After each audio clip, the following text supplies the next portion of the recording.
Hi ನಮಸ್ತೆ ಎಲ್ಲರಿಗೂ Kannada study hub YouTube ಚಾನಲ್ಗೆ ಸ್ವಾಗತ. ಸೊ ಇವತ್ತಿನ ಸೆಷನಲ್ಲಿ ನಾವೇ ನೋಡೋಣ ಅಂತ ಹೇಳಿದ್ರೆ ಮುಂಬರ್ತಕ್ಕಂತಹ RRB NTPC ಪರೀಕ್ಷೆಗೆ ಕೇಳಬಹುದಾದಂತಹ ಮೀನ್ಸ್ ನಾಳೆಯಿಂದ ಆರಂಭವಾಗ್ತಕ್ಕಂತಹ RRB NTPC ಪರೀಕ್ಷೆಗೆ ಕೇಳಬಹುದಾದಂತಹ ಪ್ರಮುಖವಾಗಿರ್ತಕ್ಕಂತಹ ಪ್ರಶ್ನೋತ್ತರಗಳು. ಈ ಪ್ರಶ್ನೋತ್ತರಗಳು ಎಲ್ಲಿಂದ ಅಂತ ಕೇಳಿದ್ರೆ RPF SI ಮತ್ತು RPF ಕಾನ್ಸ್ಟೇಬಲ್ ಎಕ್ಸಾಮಲ್ಲಿ ಏನೇನು ಕೇಳಿದಾನಲ್ವಾ ಆ ಪರೀಕ್ಷೆಗಳಲ್ಲಿ ಕೇಳಿರ್ತಕ್ಕಂಥ ಪ್ರಮುಖವಾಗಿರ್ತಕ್ಕಂಥ ಪ್ರಶ್ನೋತ್ತರಗಳಿದಾವೆ ಇದರಲ್ಲಿ, ಸರಿನಾ? ಸೊ ಜಸ್ಟ್ ಇದು ಒಂದು ಪ್ರಶ್ನೆ, ಇದಕ್ಕೆ ಒಂದು ಉತ್ತರ ಯಾವುದೋ ಒಂದು ಉತ್ತರ ಅಂತ ಹಾಕಿ ಹೇಳೋದಲ್ಲ. ಓಕೆ, ಸೊ ಅದಕ್ಕೆ ಸಂಬಂಧಿಸಿದಂಥ ಸ್ವಲ್ಪ ಪೂರಕ ಮಾಹಿತಿ ನೋಡ್ತೀವಲ್ವಾ, ಆ ಪೂರಕ ಮಾಹಿತಿಯಲ್ಲಿ ನಿಮಗೆ ಈ RRB NTPC ಗ್ರಾಜುಯೇಷನ್ ಲೆವೆಲ್ ಏನಿದೆ ಅಲ್ವಾ, ಸೊ ಇದರಲ್ಲಿ ನಿಮಗೆ ಕೇಳ್ತಾನೆ, ಸರಿನಾ? ಸೊ ಅದಕ್ಕೆ ಇದನ್ನು ನೀವು ಗೆಸ್ ಮಾಡಬಹುದು. ಸೊ ಇದೇ ರೀತಿಯ ಪ್ರಶ್ನೆಗಳು ಬರ್ತವೆ, ಸೊ ಈ ರೀತಿಯ ಪ್ರಶ್ನೆಗಳು ಬರಬಹುದು ಅಂತ. ಓಕೆ, ಸೊ ಹಾಗೆ ನಾಳೆ ಯಾರ್ಯಾರ್ದು ಎಕ್ಸಾಮ್ ಇದೆ ಅಲ್ವಾ ಅವರಿಗೆ advance congratulations with all the best ಅಂತ ಹೇಳ್ತಾ, ಕಂಗ್ರ್ಯಾಚುಲೇಷನ್ಸ್ ಯಾಕೆಂದರೆ ಸೆಲೆಕ್ಷನ್ ಆಗಿ ನೀವು ಅಂತ ಹೇಳ್ತಾ.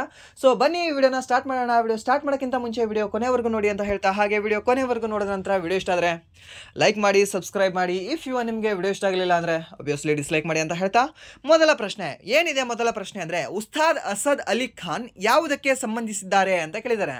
ಮೀನ್ಸ್ ಇವರೊಬ್ಬರು ವಾದ್ಯಗಾರರು ಇದ್ದಾರೆ, ಯಾವ ಒಂದು ವಾದ್ಯವನ್ನು ಇವರು ನುಡಿಸುತ್ತಾರೆ ಅಂತ ಸಿಂಪಲ್ ಆಗಿರ್ತಕ್ಕಂಥ ಒಂದು ಪ್ರಶ್ನೆ. ಓಕೆ, ಯಾವುದಕ್ಕೆ ಸಂಬಂಧಿಸಿದ್ದಾರೆ ಇವರು? ಕೊಳಲಿಗೆಯಾ?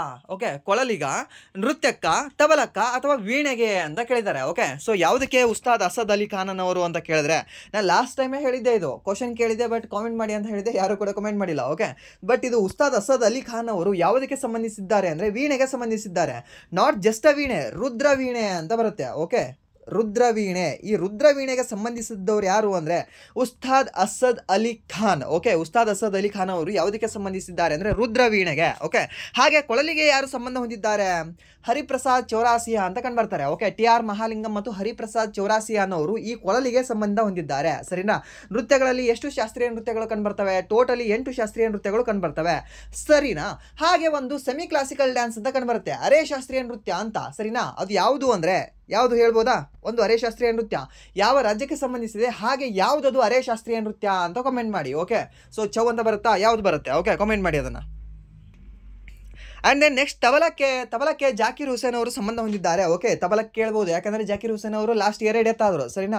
ಸೊ ಅವರು ಡೆತ್ ಆಗಿರೋ ರೀಸನಿಂದ ಅವರು ಪದ್ಮಶ್ರೀ ಪ್ರಶಸ್ತಿ ಯಾವಾಗ ತೊಗೊಂಡಿದ್ದಾರೆ, ಪದ್ಮವಿಭೂಷಣ ತೊಗೊಂಡಿದ್ದಾರೆ. ಅವಾಗ ಪದ್ಮಭೂಷಣ ಯಾವಾಗ ತೊಗೊಂಡಿದ್ದಾರೆ?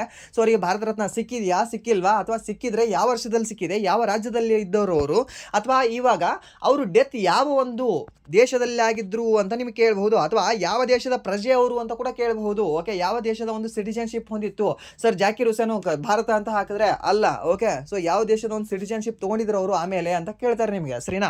ಅದನ್ನೆಲ್ಲವೂ ಕೂಡ ನೀವು ಹೇಳಬೇಕಾಗುತ್ತೆ. ಎಲ್ಲಿ ಡೆತ್ ಆದರು ಅಂದರೆ ಅಮೆರಿಕದಲ್ಲಿ ಡೆತ್ ಆಗಿದ್ದಾರೆ. ಓಕೆ, ಆ್ಯಂಡ್ ದೆನ್ ನೆಕ್ಸ್ಟ್ ಪ್ರಶ್ನೆ ಏನಿದೆ ಅಂದರೆ ಕಲಾಮಂಡಲಂ ಗೋಪಿ ಯಾವುದಕ್ಕೆ ಸಂಬಂಧ ಹೊಂದಿದ್ದಾರೆ ಅಂತ ಕೇಳಿದ್ದಾರೆ. ಓಕೆ, ಕಲಾಮಂಡಲಂ ಗೋಪಿಯನ್ನವರು ಯಾವುದಕ್ಕೆ ಸಂಬಂಧ ಹೊಂದಿದ್ದಾರೆ ಹೇಳ್ಬೋದಾ? ಈಸಿ ಆಗಿರ್ತಕ್ಕಂಥ ಪ್ರಶ್ನೆ ಇದು. ಓಕೆ, ಸೊ ಯಾವುದಕ್ಕೆ ಹೇಳ್ಬೋದಾ? ಸೊ 2 ಶಾಸ್ತ್ರೀಯ ನೃತ್ಯಗಳಿದ್ದಾವೆ. ಯಾವುದಕ್ಕೆ? ಈ ಕೇರಳದಲ್ಲಿ 2 ಶಾಸ್ತ್ರೀಯ ನೃತ್ಯಗಳಿದ್ದಾವೆ. ಒಂದು ಶಾಸ್ತ್ರೀಯ ನೃತ್ಯ ಕೇವಲ ಮಹಿಳೆಯರು ಮಾತ್ರ ಮಾಡ್ತಾರೆ, ಸರಿನಾ? ಸೊ ಇಲ್ಲಿ ಗೋಪಿ ಅಂತ ಹೆಸರಿದೆ, ಗೋಪಿ ಅಂತಂದರೆ ಇವರು ಪುರುಷರಾಗ್ತಾರೆ. ಓಕೆ, ಸೊ ಮೀನ್ಸ್ ಒಂದು ಕ್ಲಾಸಿಕಲ್ ಡ್ಯಾನ್ಸಲ್ಲಿ ಮಹಿಳೆಯರು ಮಾತ್ರ ಮಾಡ್ತಾರೆ. ಹಾಗಾದರೆ ಇನ್ನೊಂದು ಕ್ಲಾಸಿಕಲ್ ಡ್ಯಾನ್ಸ್ ಯಾವುದಿದೆ? ಕಥಕಳಿ ಇದೆ ಅಲ್ವಾ? ಒಂದು ಮೋಹಿನಿಯಟ್ಟಂ ಇದೆ, ಮೋಹಿನಿಯಟ್ಟಂ ಆಗಿರೋಕ್ಕೆ ಸಾಧ್ಯನೇ ಇಲ್ಲ. ಇನ್ನೊಂದು ಯಾವುದು ಅಂದರೆ ಕಥಕ್ಕಳಿ ಅಂತ ಇದೆ, ನಾಟ್ ಕಥಕ್. ಕಥಕ್ ಅನ್ನೋದು ನಿಮಗೆ ಉತ್ತರ ಪ್ರದೇಶದಲ್ಲಿ ಕಂಡುಬರ್ತಕ್ಕಂಥ ಒಂದು ಶಾಸ್ತ್ರೀಯ ನೃತ್ಯವಾಗಿದೆ, ಸರಿನಾ? ಬಟ್ ಕಥಕ್ಕಳಿ ಅನ್ನೋದು, ಓಕೆ, ಕಳ್ಳಿ ಅನ್ನೋದು ಕೇರಳವಾಗಿದೆ. ಓಕೆ, ಕೇರಳದಲ್ಲಿ ಕಂಡುಬರ್ತಕ್ಕಂಥ ಒಂದು ಶಾಸ್ತ್ರೀಯ ನೃತ್ಯವಾಗಿದೆ. ಮೋಹಿನಿಯಟ್ಟಂ ಕೇವಲ ಮೋಹಿನಿ ಒಬ್ಬಳು ಏಕಶೃಂಗಿ. ಓಕೆ, ಒಬ್ಬಳು ಮಹಿಳೆ ಮಾಡ್ತಾಳೆ ಇದನ್ನು, ಯಾವುದನ್ನ? ಮೋಹಿನಿಯಟ್ಟಂ. ಪುರುಷ ಮಾಡುವುದಿಲ್ಲ. ಓಕೆ, ಮೋಹಿನಿ ಅಂತ ಹೆಸರಲ್ಲೇ ಇದೆ, ಸರಿನಾ? ಸೊ ಏನಾದರೂ ಕಲಾಮಂಡಲಂ ಗೋಪಿ ಅನ್ನೋದು, ಕಲಾಮಂಡಲಂ ಅಂತ ಅನ್ನೋ ಹೆಸರೇ ನಮ್ಗೆ ಹೇಳ್ತದೆ ಕೇರಳದ್ದು ಅಂತ. ಓಕೆ, ಸೊ ಏನಾದರೂ ಕಲ್ಯಾಣಿ ಅಮ್ಮ ಅಂತ ಬಂದರೆ, ಓಕೆ, ಈ ಕಲಾಮಂಡಲಂ ಕಲ್ಯಾಣಿ ಅಮ್ಮನೂ ಕೂಡ ನಿಮಗೆ ಯಾವುದಕ್ಕೆ ಸಂಬಂಧ ಹೊಂದಿದ್ದಾರೆ? ಇವರು ಮೋಹಿನಿಯಟ್ಟಂ ಅಂತ ಆದರೂ ಹಾಕಿ ಆಪ್ಷನಲ್ಲಿ ಕೊಟ್ಟಿದ್ರೆ, ಇಫ್ ಕಥಕಳಿ ಅಂತಲೇ ಕೊಟ್ಟಿರ್ತಾರೆ, ಕಥಕಳಿ ಅಂತಲೇ ಹಾಕಬೇಕಾಗುತ್ತೆ. ಓಕೆ, ಇದನ್ನು ಸ್ವಲ್ಪ ನೋಡ್ಕೊಳ್ಳಿ. ಸೊ ಈ ಹೆಸರುಗಳು, ಓಕೆ, ಕೆಲವೊಂದು ಹೆಸರುಗಳು, ಇವಾಗ ಹೆಗಡೆ ಅಂತ ಬಂದರೆ ಏನಂತ ಹಾಕ್ತೀರಾ? ಹೆಗಡೆ ಅಂತ ಬಂದು ಏನಾದರೂ ಆಪ್ಷನ್ ಕೊಟ್ಟರೆ ಇವು ಯಾವುದೂ ಕೂಡ ಆಗೋದಿಲ್ಲ. ಓಕೆ, ಯಾವುದು ಕಥಕ್ಕಳಿ ಮತ್ತು ಯಾವುದು ಕುಚಿಪುಡಿ, ಮೋಹಿನಿಯಟ್ಟಂ, ಸರಿನಾ? ಸೊ ಮತ್ತು ಭರತನಾಟ್ಯ ಯಾವುದೂ ಆಗೋದಿಲ್ಲ. ಯಾಕೆ ಅಂದರೆ ಇವರು ಹೆಗಡೆ ಅನ್ನೋದು ನಮ್ಮ ಕರ್ನಾಟಕದಲ್ಲಿ ಕಂಡುಬರ್ತಕ್ಕಂಥ ಒಂದು ಸರ್ನೇಮ್ ಆಗಿದೆ, ಸರಿನಾ? ಈ ಹೆಗಡೆ ಅನ್ನೋದು ನಮ್ಮ ಕರ್ನಾಟಕಕ್ಕೆ ಸಿಮಿಲರ್ ಆಗಿದೆ. ಸೊ ಅದಕ್ಕೆ ನಾವೇನಂತ ಹಾಕಬೇಕು ಅಂದರೆ ಯಾವುದು ಯಕ್ಷಗಾನ ಅಂತಲೂ ಹಾಕಬೇಕಾಗುತ್ತೆ, ಸರಿನಾ? ಸೊ ಈ ರೀತಿಯ ನಿಮಗೆ ಕೆಲವೊಂದು ಟ್ರಿಕ್ ಹೇಳ್ಕೊಟ್ಟಿದ್ದೆ. ಹಾಗೆ ಪ್ರಧಾನ ಅಂತ ಬರುತ್ತೆ. ಓಕೆ, ಮಹಾಪಾತ್ರ ಅಂತ ಬರುತ್ತೆ. ಯಾವ ರಾಜ್ಯದವರು ಇವರು ಹೇಳ್ಬೋದಾ? ಮಹಾಪಾತ್ರ ಮತ್ತು ಈ ಮಹಾಪ್ರಧಾನ ಅನ್ನುವ ಸರ್ನೇಮು ಯಾವ ಒಂದು ರಾಜ್ಯದಲ್ಲಿ ಕಂಡುಬರುತ್ತೆ? ಒಡಿಶಾ ರಾಜ್ಯದಲ್ಲಿ ಕಂಡುಬರುತ್ತೆ. ಓಕೆ, ಒಡಿಶಾ ರಾಜ್ಯದಲ್ಲಿ ಕಂಡುಬರ್ತಕ್ಕಂಥ ಒಂದು ಅಡ್ರೆಸ್ಗಳು ಯಾವುದು ಅಂದರೆ, ಸರ್ನೇಮ್ಗಳು ಯಾವುದು ಅಂತ ಕೇಳಿದ್ರೆ ನಿಮಗೆ ಲಾಸ್ಟ್ ನೇಮ್ ಯಾವುದು ಅಂತಂದರೆ ಈ ಮಹಾಪಾತ್ರ ಮತ್ತು ಈ ಮಹಾಪ್ರಧಾನ ಅನ್ನುವ ಸರ್ನೇಮ್ಗಳು. ಸರಿನಾ? ಇವು ಗೊತ್ತಿರಲಿ ನಿಮ್ಗೆ ಕೇಳಬಹುದು. ಆ್ಯಂಡ್ ನೆಕ್ಸ್ಟ್ ಪ್ರಶ್ನೆ ಏನಿದೆ ಅಂದರೆ, ಅಖಿಲ ಭಾರತ ಮಹಿಳಾ ಸಂಘವನ್ನು ಯಾವಾಗ ಸ್ಥಾಪಿಸಲಾಯಿತು ಅಂತ ಕೇಳಿದ್ದಾರೆ. Okay, when was the all India women's association established ಅಂತ ಯಾವಾಗ ಎಸ್ಟಾಬ್ಲಿಷ್ ಮಾಡಿದ್ರು ಅಂತ ಕೇಳಿದ್ರೆ ಪುಣೆಯಲ್ಲಿ 1927ರಲ್ಲಿ ಎಸ್ಟಾಬ್ಲಿಷ್ ಮಾಡ್ತಾರೆ. ಯಾವುದನ್ನು? ಅಖಿಲ ಭಾರತ ಮಹಿಳಾ ಸಂಘವನ್ನು. ಓಕೆ, ಅಖಿಲ ಭಾರತ ಮಹಿಳಾ ಸಂಘ ಮತ್ತು ಬೇರೆ ಬೇರೆ ಸಂಘಗಳು ಕಂಡುಬರ್ತವೆ ಈ ಮಹಿಳೆಯರಲ್ಲೇ. ಓಕೆ, ಅದೇ ಒಂದು 20ನೇ ಶತಮಾನದಲ್ಲಿ. ಸರಿನಾ? ಸೊ ಅದಕ್ಕೆ ಏನು ಮಾಡ್ಕೊಳ್ಳಿ, ಇದನ್ನು ಕರೆಕ್ಟಾಗಿ ನೆನ್ಪಿಟ್ಕೊಳ್ಳಿ. 1927ರಲ್ಲಿ ಯಾವ ಒಂದು ಆಯೋಗ ಬಂದಿದೆ? ಬಟ್ಲರ್ ಆಯೋಗ. ಸರಿನಾ? ಸೊ ಬಟ್ಲರ್ ಆಯೋಗ ಬಂದಿದೆಯಾ? ಸರಿ ಇಲ್ಲ ಸರ್, ಸೈಮನ್ ಆಯೋಗವೂ ಬಂದಿದೆ. ಬಟ್ಲರ್ ಆಯೋಗವೂ ಕೂಡ ನಿಮಗೆ ಇದೇ 1927ರಲ್ಲಿ ಬರುತ್ತೆ. ಸೈಮನ್ ಆಯೋಗ ನಿಮಗೆ ಈ ನಮ್ಮ ಭಾರತದಲ್ಲಿ ಸಂವಿಧಾನ ಹೆಂಗಿದೆ, ಏನೇನು ಮಾಡಬೇಕು, ಏನೇನು ಇವರಿಗೆ ಫೆಸಿಲಿಟಿ ಕೊಡಬೇಕು ಅಂತ ಹೇಳೋಕ್ಕೆ, ಇಲ್ಲಿ ನಮ್ಮ ಒಂದು ಕಷ್ಟ ದುಃಖಗಳನ್ನು ಎಲ್ಲ ಕೇಳೋಕ್ಕೆ, ಹೆಂಗಳಾತ್ರಿ, ಹೆಂಗೆ ಖುಷಿಯಾಗಿದ್ರಿ ಅಂತ ಕೇಳಕ್ಕೆ ಬಂದವರು ಸೈಮನ್ ಆಯೋಗದವರು. ಓಕೆ, ಎಷ್ಟು ಜನ? ಟೋಟಲಿ 7 ಜನ. ಬಟ್ ಈ ಬಟ್ಲರ್ ಆಯೋಗ ಎದಕ್ಕೆ ಬಂದಿರುತ್ತೆ ಹೇಳ್ಬೋದಾ? ಕಾಮೆಂಟ್ ಮಾಡ್ಬೋದಾ? 1927ನೇ ಇಸ್ವಿಯಲ್ಲೇ ಬರುತ್ತೆ. ಬಟ್ ಯಾಕೆ ಬರುತ್ತೆ ಅಂತ ಹೇಳಿ ಕಾಮೆಂಟ್ ಮಾಡಿ. ಓಕೆ, ಸೊ ಇದು ಗೊತ್ತಿರಲಿ ನಿಮಗೆ. ಆ್ಯಂಡ್ ನೆಕ್ಸ್ಟ್ ಪ್ರಶ್ನೆ ಏನಿದೆ ಅಂದರೆ, ರಾಷ್ಟ್ರಪತಿಗಳು ಪರಿಗಣನೆಗೆ ರಾಜ್ಯ ಮಸೂದೆಯನ್ನು ಯಾರಿಗೆ ಕಳಿಸಬಹುದು, ಯಾರು ಕಳಿಸಬಹುದು ಅಂತ ಕೇಳಿದಾನೆ. ಇವಾಗ ರಾಷ್ಟ್ರಪತಿಗಳು ಪರಿಗಣನೆಗೆ ಯಾವುದೋ ಒಂದು ವಿಚಾರ ಅದಪ್ಪ. ಓಕೆ, ಸೊ ಇವಾಗ ಯಾವುದೋ ಒಂದು ವಿಚಾರ ಈ ರಾಜ್ಯಪಾಲರ ಹತ್ರ ಬಂದಿದೆ. ಸರಿನಾ? ರಾಜ್ಯಪಾಲರ ಹತ್ರ ಬಂದಿದೆ, ಯಾವುದೋ ಒಂದಕ್ಕೆ ಮಸೂದೆಗೆ ಅಂಕಿತ ಹಾಕಬೇಕು, ಸೈನ್ ಹಾಕಬೇಕು. ಸೊ ಈ ರಾಜ್ಯಪಾಲರಿಗೆ ತಿಳಿಯಲಾಗಿದೆ ಹೆಂಗೆ ಮಾಡಬೇಕು, ಏನು ಸುದ್ದಿ ಅಂತ. ಸೊ ಇವಾಗ ನನಗೆ ತಿಳಿಲ್ಲ ಅಂದ್ರೆ ನಾನೇನು ಮಾಡ್ತೀನಿ? ನನ್ನ ಹತ್ರ ಕೊಡ್ತೀನೋ, ಅಥವಾ ಇದ್ರೆ ನನಗಿಂತ ಒಬ್ಬ ಸೀನಿಯರ್ ಇದ್ದರೆ, ನಾನು ವರ್ಕ್ ಮಾಡ್ತಾ ಇದ್ದೆ ಅಂದರೆ ವರ್ಕ್ ಪ್ಲೇಸಲ್ಲಿ ನನ್ನ ಸೀನಿಯರ್ ಯಾರು ಇರ್ತಾರೆ ಅಲ್ವಾ, ನನ್ನ ಟೀಮ್ ಲೀಡರ್ ಯಾರು ಇರ್ತಾರೆ, ನನ್ನ ಗ್ರೂಪ್ ಲೀಡರ್ ಯಾರು ಇರ್ತಾರೆ, ಸೊ ನನ್ನ ಮ್ಯಾನೇಜರ್ ಯಾರು ಇರ್ತಾರೆ, ಅವ್ರ ಕೈ ಹೋಗಿ ಕೊಡ್ತೀನಿ. ಸರಿನಾ? ಸೊ ಹಾಗೆ ಇವ್ರ ನೆಕ್ಸ್ಟ್ ಸ್ಟೆಪ್ ಯಾರು ಇರ್ತಾರೆ? ರಾಷ್ಟ್ರಪತಿಗಳು ಇರ್ತಾರೆ ತಾನೆ. ಸೊ ರಾಜ್ಯಪಾಲರಿಗೆ ಏನಾದರೂ ತಿಳಿಲಿಲ್ಲ ಅಂತಂದರೆ ಅವರು ಯಾರ ಒಂದು ಪರಿಗಣನೆಗೆ, ಯಾರ ಒಂದು ಕಣ್ಣು ಮುಂದೆ ತರ್ತಾರೆ ಅಂದರೆ ಈ ರಾಷ್ಟ್ರಪತಿಗಳ ಕಣ್ಣು ಮುಂದೆ ತರ್ತಾರೆ. ಸರಿನಾ? ಅಂಕಿತ ಹಾಕ್ಲಿಕ್ಕೆ, ಸೈನ್ ಹಾಕ್ಲಿಕ್ಕೆ. ಯಾವ ಒಂದು ವಿಧಿಯಲ್ಲಿ ಹೇಳಿದೆ ಇದು ಅಲ್ವಾ? ಯಾವ ಒಂದು ವಿಧಿಯಲ್ಲಿ ಹೇಳಿದೆ ಅಂತ ಬೇಕಲ್ವಾ? ಇವಾಗ ಭಾರತ ಸಂವಿಧಾನದಲ್ಲೇ ಇದೆ ಇದು. ಭಾರತ ಸಂವಿಧಾನದ 200ನೇ ವಿಧಿಯಲ್ಲಿ ಹೇಳಿದೆ.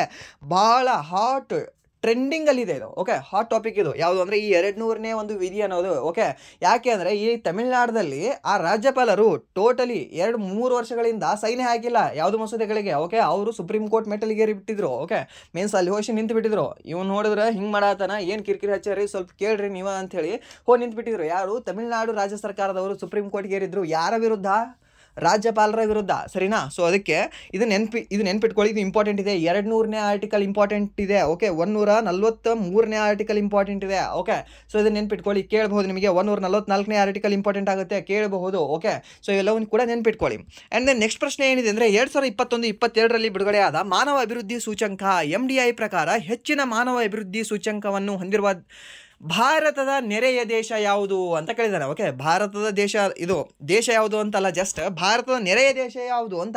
ಯಾವುದು ಅಂದರೆ ಅತಿ ಹೆಚ್ಚು ಈ ಮಾನವ ಅಭಿವೃದ್ಧಿ ಸೂಚ್ಯಂಕ ಹೊಂದಿರತಕ್ಕಂಥ ಒಂದು ದೇಶ ಯಾವುದು ಅಂದರೆ ಈ ಶ್ರೀಲಂಕಾ. ಯಾವಾಗ? 2021-22ನೇ ಇಸ್ವಿಯಲ್ಲಿ. ಸರಿನಾ? ರೀಸೆಂಟಾಗಿ ಇದನ್ನು ಬಿಟ್ಟಿದ್ದಾರೆ ಇಂಡೆಕ್ಸ್ ಅಂತ ಒಂದು ಸರಿ ನೋಡ್ಕೊಂಡಿದ್ರೆ ಏನಾದರೂ ಬಿಟ್ಟಿದ್ರೆ ಅದನ್ನು ಅಪ್ಡೇಟ್ ಮಾಡ್ಕೊಂಡು ಹೋಗಿ. ಓಕೆ, ಸೊ 21-22 ಕೇಳಿದಾನೆ ಅಂದರೆ ನೀವು 22-23 ಹಾಗೆ 24ದು ಕೂಡ ಒಂದು ಸರಿ ನೋಡ್ಕೊಂಡು ಹೋಗಿ. 25 ಬಿಟ್ಟಿರಲ್ಲ ಇನ್ನೂ ಕೂಡ.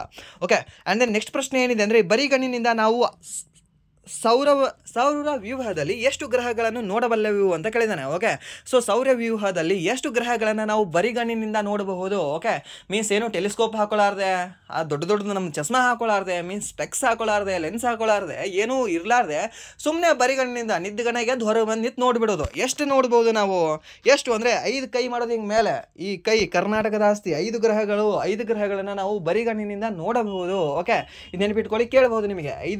5 ಒಂದು ಸೌರ ವ್ಯೂಹದ ಗ್ರಹಗಳನ್ನು ನಾವು ಬರಿಗಣ್ಣಿನಿಂದ ನೋಡಬಹುದು. ಬರಿಗಣ್ಣು ಮೀನ್ಸ್ ಏನು? ಬರಿಗಣ್ಣು, ಖಾಲಿ ಕಣ್ಣು, ನೇಕ್ಡ್ ಐಸ್ ಅಂತ ಕರಿತೀವಿ ನಾವು ಇದನ್ನು. ಓಕೆ, ಸೊ ಖಾಲಿ ಸುಮ್ಮನೆ ಎದ್ದು ಬಂದು ನೋಡಿಬಿಡೋದು ಅಷ್ಟೇ. ಏನೋ ಟೆಲಿಸ್ಕೋಪ್ ಯೂಸ್ ಮಾಡಿದಿಲ್ಲ, ಏನು ಯೂಸ್ ಮಾಡಿದಿಲ್ಲ. ಗೆಲಿಲಿಯೋ ಇದ್ರೆ ಬೇಕಾಗೇ ಇಲ್ಲ ನಮಗೆ. ಓಕೆ, ಸೊ ಅದು ಗೊತ್ತಿರಲಿ ನಿಮಗೆ. ಆ್ಯಂಡ್ ದೆನ್ ನೆಕ್ಸ್ಟ್ ಏನು ಅಂದರೆ ಪ್ರಶ್ನೆ, ಶಿವಕುಮಾರ್ ಶರ್ಮಾ ಯಾವ ಸಂಗೀತ ವಾದ್ಯಕ್ಕೆ ಸಂಬಂಧ ಹೊಂದಿದ್ದಾರೆ ಅಂತ ಕೇಳಿದ್ದಾರೆ. ಯಾರು? ಶಿವಕುಮಾರ್ ಶರ್ಮಾನವರು ಯಾವೊಂದು ಸಂಗೀತ ವಾದ್ಯಕ್ಕೆ ಸಂಬಂಧ ಹೊಂದಿದ್ದಾರೆ? ಸಂತೂರ್ ಅವರು. ಓಕೆ, ನಿಮ್ಮ ಫ್ರೆಂಡ್ ಯಾರಾದರೂ ಶಿವ ಅಂತ ಇದ್ದರೆ ಆತ ಏನು ಮಾಡ್ತಾನೆ? ಸಂತೂರ್ ಸಾಬನ್ ಹಚ್ಕೋತಾನೆ, ಮುಗಿಯಿತು. ಓಕೆ, ಸೊ ಇಷ್ಟು ನೆನಪಿಟ್ಕೊಳ್ಳಿ, ಅದನ್ನ ನೆನಪಿಳಿದು ಬಿಡ್ತದೆ ಅಷ್ಟೇ. ಓಕೆ, ಏನಿಲ್ಲ, ನಮ್ಮ ಫ್ರೆಂಡ್ಸು, ನಮ್ಮ ಯಾರಾದರೂ ಕಸಿನ್ಸು, ನಮಗೆ ಗೊತ್ತಿರೋರು, ಗೊತ್ತಿಲ್ಲದೆ ಇರೋರು, ಯಾರ್ದಾದ್ರೂ ಒಬ್ರದ್ದು ಹೆಸರು ಸಿಮಿಲರ್ ಆಗುತ್ತಾ? ಆಯಿತು, ಮಾಡಿಬಿಡೋದು ಅಷ್ಟೇ. ಸೆಬಿಯ ಮುಖ್ಯಸ್ಥರು ಯಾರಿದ್ದಾರೆ? ಸೆಬಿಯ ಮುಖ್ಯಸ್ಥರು ಯಾರಿದ್ದಾರೆ? ಮಾಧವಿಪುರಿ ಬುಚ್ಚಿದಾರಾ? ಇಲ್ಲ, ಅವ್ರು ಹೋದ್ರು ಆಲ್ರೆಡಿ. ಓಕೆ, ಇವಾಗ ಪ್ರಸ್ತುತ ಯಾರು ಬಂದಿದ್ದಾರೆ ಅಂದರೆ ತುಹಿನ್ ಕಾಂತ್ ಪಾಂಡ್ಯ ಅನ್ನೋರು ಬಂದಿದ್ದಾರೆ. ಓಕೆ, ಸೊ ಪಾಂಡ್ಯ ನಮ್ಮ Krunal Pandya. Okay, so match ಮಾಡಿಬಿಡಿ. ಓಕೆ, ಸೊ ಏನಿಲ್ಲ, ಸೆಬಿ ಹಾಗೆ ಹೇಗೆ ಏನಾದರೂ ಒಂದು ಮ್ಯಾಚ್ ಮಾಡ್ಕೊಳ್ಳೋದು, ಒಟ್ಟಿನಲ್ಲಿ ನೆನಪಿಟ್ಕೋಬೇಕಷ್ಟೇ. ಓಕೆ, ಸೊ ಈ ಶಿವಕುಮಾರ್ ಶರ್ಮಾ ಅನ್ನೋರು ಯಾವ ಒಂದು ಸಂಗೀತ ವಾದ್ಯಕ್ಕೆ ಸಂಬಂಧ ಹೊಂದಿದ್ದಾರೆ ಅಂದರೆ ಸಂತೂರ್ ವಾದ್ಯಕ್ಕೆ ಸಂಬಂಧ ಹೊಂದಿದ್ದಾರೆ. ಈ ಸೆಬಿಯ ಮುಖ್ಯಸ್ಥರು ಪ್ರಸ್ತುತ ತುಹಿನ್ ಕಾಂತ್ ಪಾಂಡ್ಯ ಅವರು ಇದ್ದಾರೆ, ಅವ್ರನ್ನ ನೆನಪಿಟ್ಕೊಳ್ಳಿ, ಕೇಳಬಹುದು ನಿಮಗೆ. ಓಕೆ, ಹಾಗೆ 23ನೇ ಕಾನೂನು ಆಯೋಗದ ಅಧ್ಯಕ್ಷರು ದಿನೇಶ್ ಮಹೇಶ್ವರಿ ಅಂತ ಇದ್ದಾರೆ, ನಮ್ಮ DK. Okay, not DK, Dinesh Karthik ಅಲ್ಲ, Dinesh Maheshwari. Okay, so DM ಅಂತ ಬರ್ತಾರೆ ಇವರು. ಓಕೆ, ಇವರನ್ನು ಕೂಡ ನೆನಪಿಟ್ಕೊಳ್ಳಿ, 23ನೇ ಕಾನೂನು ಆಯೋಗದ ಅಧ್ಯಕ್ಷರಾಗಿದ್ದಾರೆ. ಸೊ ಕರೆಂಟ್ ಅಫೇರ್ಸಲ್ಲಿ ಕೇಳಬಹುದು. ಸೊ ಕರೆಂಟ್ ಅಫೇರ್ಸ್ 2 ಕ್ವಶನ್ ಹೇಳ್ತಾ ಇದ್ದೀನಿ ಇವಾಗ. ಆ್ಯಂಡ್ ದೆನ್ ನೆಕ್ಸ್ಟ್ ಪ್ರಶ್ನೆ ಏನಿದೆ ಅಂದರೆ 37ನೇ ರಾಷ್ಟ್ರೀಯ ಕ್ರೀಡಾಕೂಟದಲ್ಲಿ ಯಾರು ಅತ್ಯುತ್ತಮ ಆಟಗಾರ ಎಂದು ಆಯ್ಕೆಯಾದರು ಅಂತ ಕೇಳಿದ್ದಾರೆ. ಓಕೆ, ಯಾರು ಅಂದರೆ ಶ್ರೀಹರಿ ನಟರಾಜ್ ಅವರು. ಯಾವುದಕ್ಕೆ ಪ್ರಸಿದ್ಧಿ ಹೊಂದಿದ್ದಾರೆ ಇವರು? ಈಜಿಗೆ, ಸ್ವಿಮ್ಮಿಂಗ್ ಮಾಡ್ತಾರೆ. ಎಲ್ಲಿ? ಕೆನಲ್ ಅಲ್ಲ, ಬಾವಿ ಅಲ್ಲ, ಇಲ್ಲ, ಅಲ್ಲಿದ್ರೇನೋ ಸ್ಪೋರ್ಟ್ಸ್ ಇಂಟರ್ನ್ಯಾಷನಲ್ ಇದ್ರೇನೋ ಪಾರ್ಟಿಸಿಪೇಟ್ ಮಾಡ್ತಾರೆ ಇವರು. ಓಕೆ, ಸೊ ಸ್ವಿಮ್ಮಿಂಗ್ ಪೂಲಲ್ಲಿ. ಓಕೆ, ಆ್ಯಂಡ್ ದೆನ್ ನೆಕ್ಸ್ಟ್ ಪ್ರಶ್ನೆ ಏನಿದೆ ಅಂದರೆ ಈ 37ನೇ ರಾಷ್ಟ್ರೀಯ ಕ್ರೀಡಾಕೂಟವನ್ನು ಎಲ್ಲಿ ಆಯೋಜಿಸಲಾಯಿತು ಅಂತ ಕೇಳಿದ್ದಾನೆ. ಓಕೆ, 37ನೇ ರಾಷ್ಟ್ರೀಯ ಕ್ರೀಡಾಕೂಟ ಎಲ್ಲಿ ಆಯೋಜನೆ ಮಾಡಲಾಗಿದೆ ಅಂದರೆ ಗೋವಾದಲ್ಲಿ ಆಚರಣೆ ಮಾಡಲಾಗಿದೆ. ಓಕೆ, ಆಯೋಜನೆ ಮಾಡಲಾಗಿದೆ. ಎಷ್ಟನೇದು? 37ನೇದು. 38ನೇ ರಾಷ್ಟ್ರೀಯ ಕ್ರೀಡಾಕೂಟವನ್ನು ಯಾವ ರಾಜ್ಯದಲ್ಲಿ ಆಯೋಜನೆ ಮಾಡಲಾಯಿತು ಹೇಳ್ಬೋದಾ? ಇದೊಂದು ಕಮೆಂಟ್ ಮಾಡಿ ನೋಡೋಣ ಪ್ಲೀಸ್.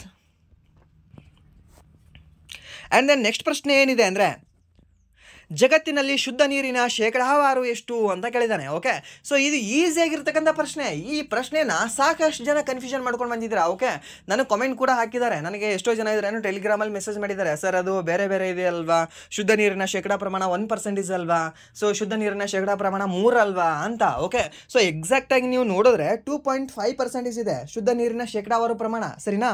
ಈ ಶುದ್ಧ ನೀರಿನ ಶೇಕಡಾವಾರು ಪ್ರಮಾಣದಲ್ಲಿ 1.5% ಈ ಮಂಜುಗಡ್ಡೆ ಪ್ರಮಾಣದಲ್ಲಿ ಇದ್ದರೆ 1% ಮಾತ್ರ ನಮಗೆ ಕುಡಿಯಲು ಯೋಗ್ಯವಾಗಿದೆ. ಓಕೆ, ಮೀನ್ಸ್ ಕುಡಿಯಲು ಯೋಗ್ಯವಾಗಿದೆ ಅಂದರೆ ಇವಾಗ ಲಿಕ್ವಿಡ್ ಫಾರ್ಮಲ್ಲಿ ಇದೆ, ಇವೆಲ್ಲವೂ ಕೂಡ ನಿಮಗೆ ಸಾಲಿಡ್ ಫಾರ್ಮಲ್ಲಿ ಕಂಡು ಬರ್ತದೆ. ಇನ್ನು 1.5% ಓಕೆ, ಮೀನ್ಸ್ ಈ ಯಾವುದು ಹಿಮಾಲಯದಲ್ಲಿ ಇದೆ ಅಲ್ವಾ, ಅದೆಲ್ಲವೂ ಕೂಡ ಕುಡಿಯುವ ನೀರು, ಶುದ್ಧ ನೀರೇ ಅದೆಲ್ಲವೂ ಕೂಡ. ಓಕೆ, ಬಟ್ ಅದೇನು ಇವಾಗ ಕುಡ್ಲಿಕ್ಕೆ ಆಗ್ತದಾ?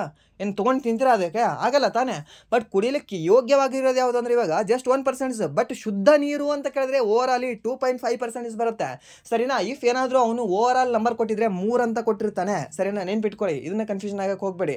ನೀವು ಬೇಕಾದರೆ ಗೂಗಲ್ ಮಾಡ್ಕೊಳ್ಳಿ, ಚಾಟ್ GPT ಮಾಡ್ಕೊಳ್ಳಿ, ಜೆಮಿನಿ AI ನೋಡ್ಕೊಳ್ಳಿ, ಇಲ್ಲಾಂದರೆ ಪೈಲೈಟಲ್ಲಿ ನೋಡ್ಕೊಳ್ಳಿ. ಓಕೆ, ಅಥವಾ ನಿಮ್ಮ ವಾಟ್ಸಪ್ AI ಇದೆ ಅಲ್ವಾ, ಅಲ್ಲಿ ನೋಡ್ಕೊಳ್ಳಿ, ಸ್ನ್ಯಾಪ್ಚಾಟ್ AI ಇದೆಯಲ್ಲ ಅಲ್ಲಿ ನೋಡ್ಕೊಳ್ಳಿ.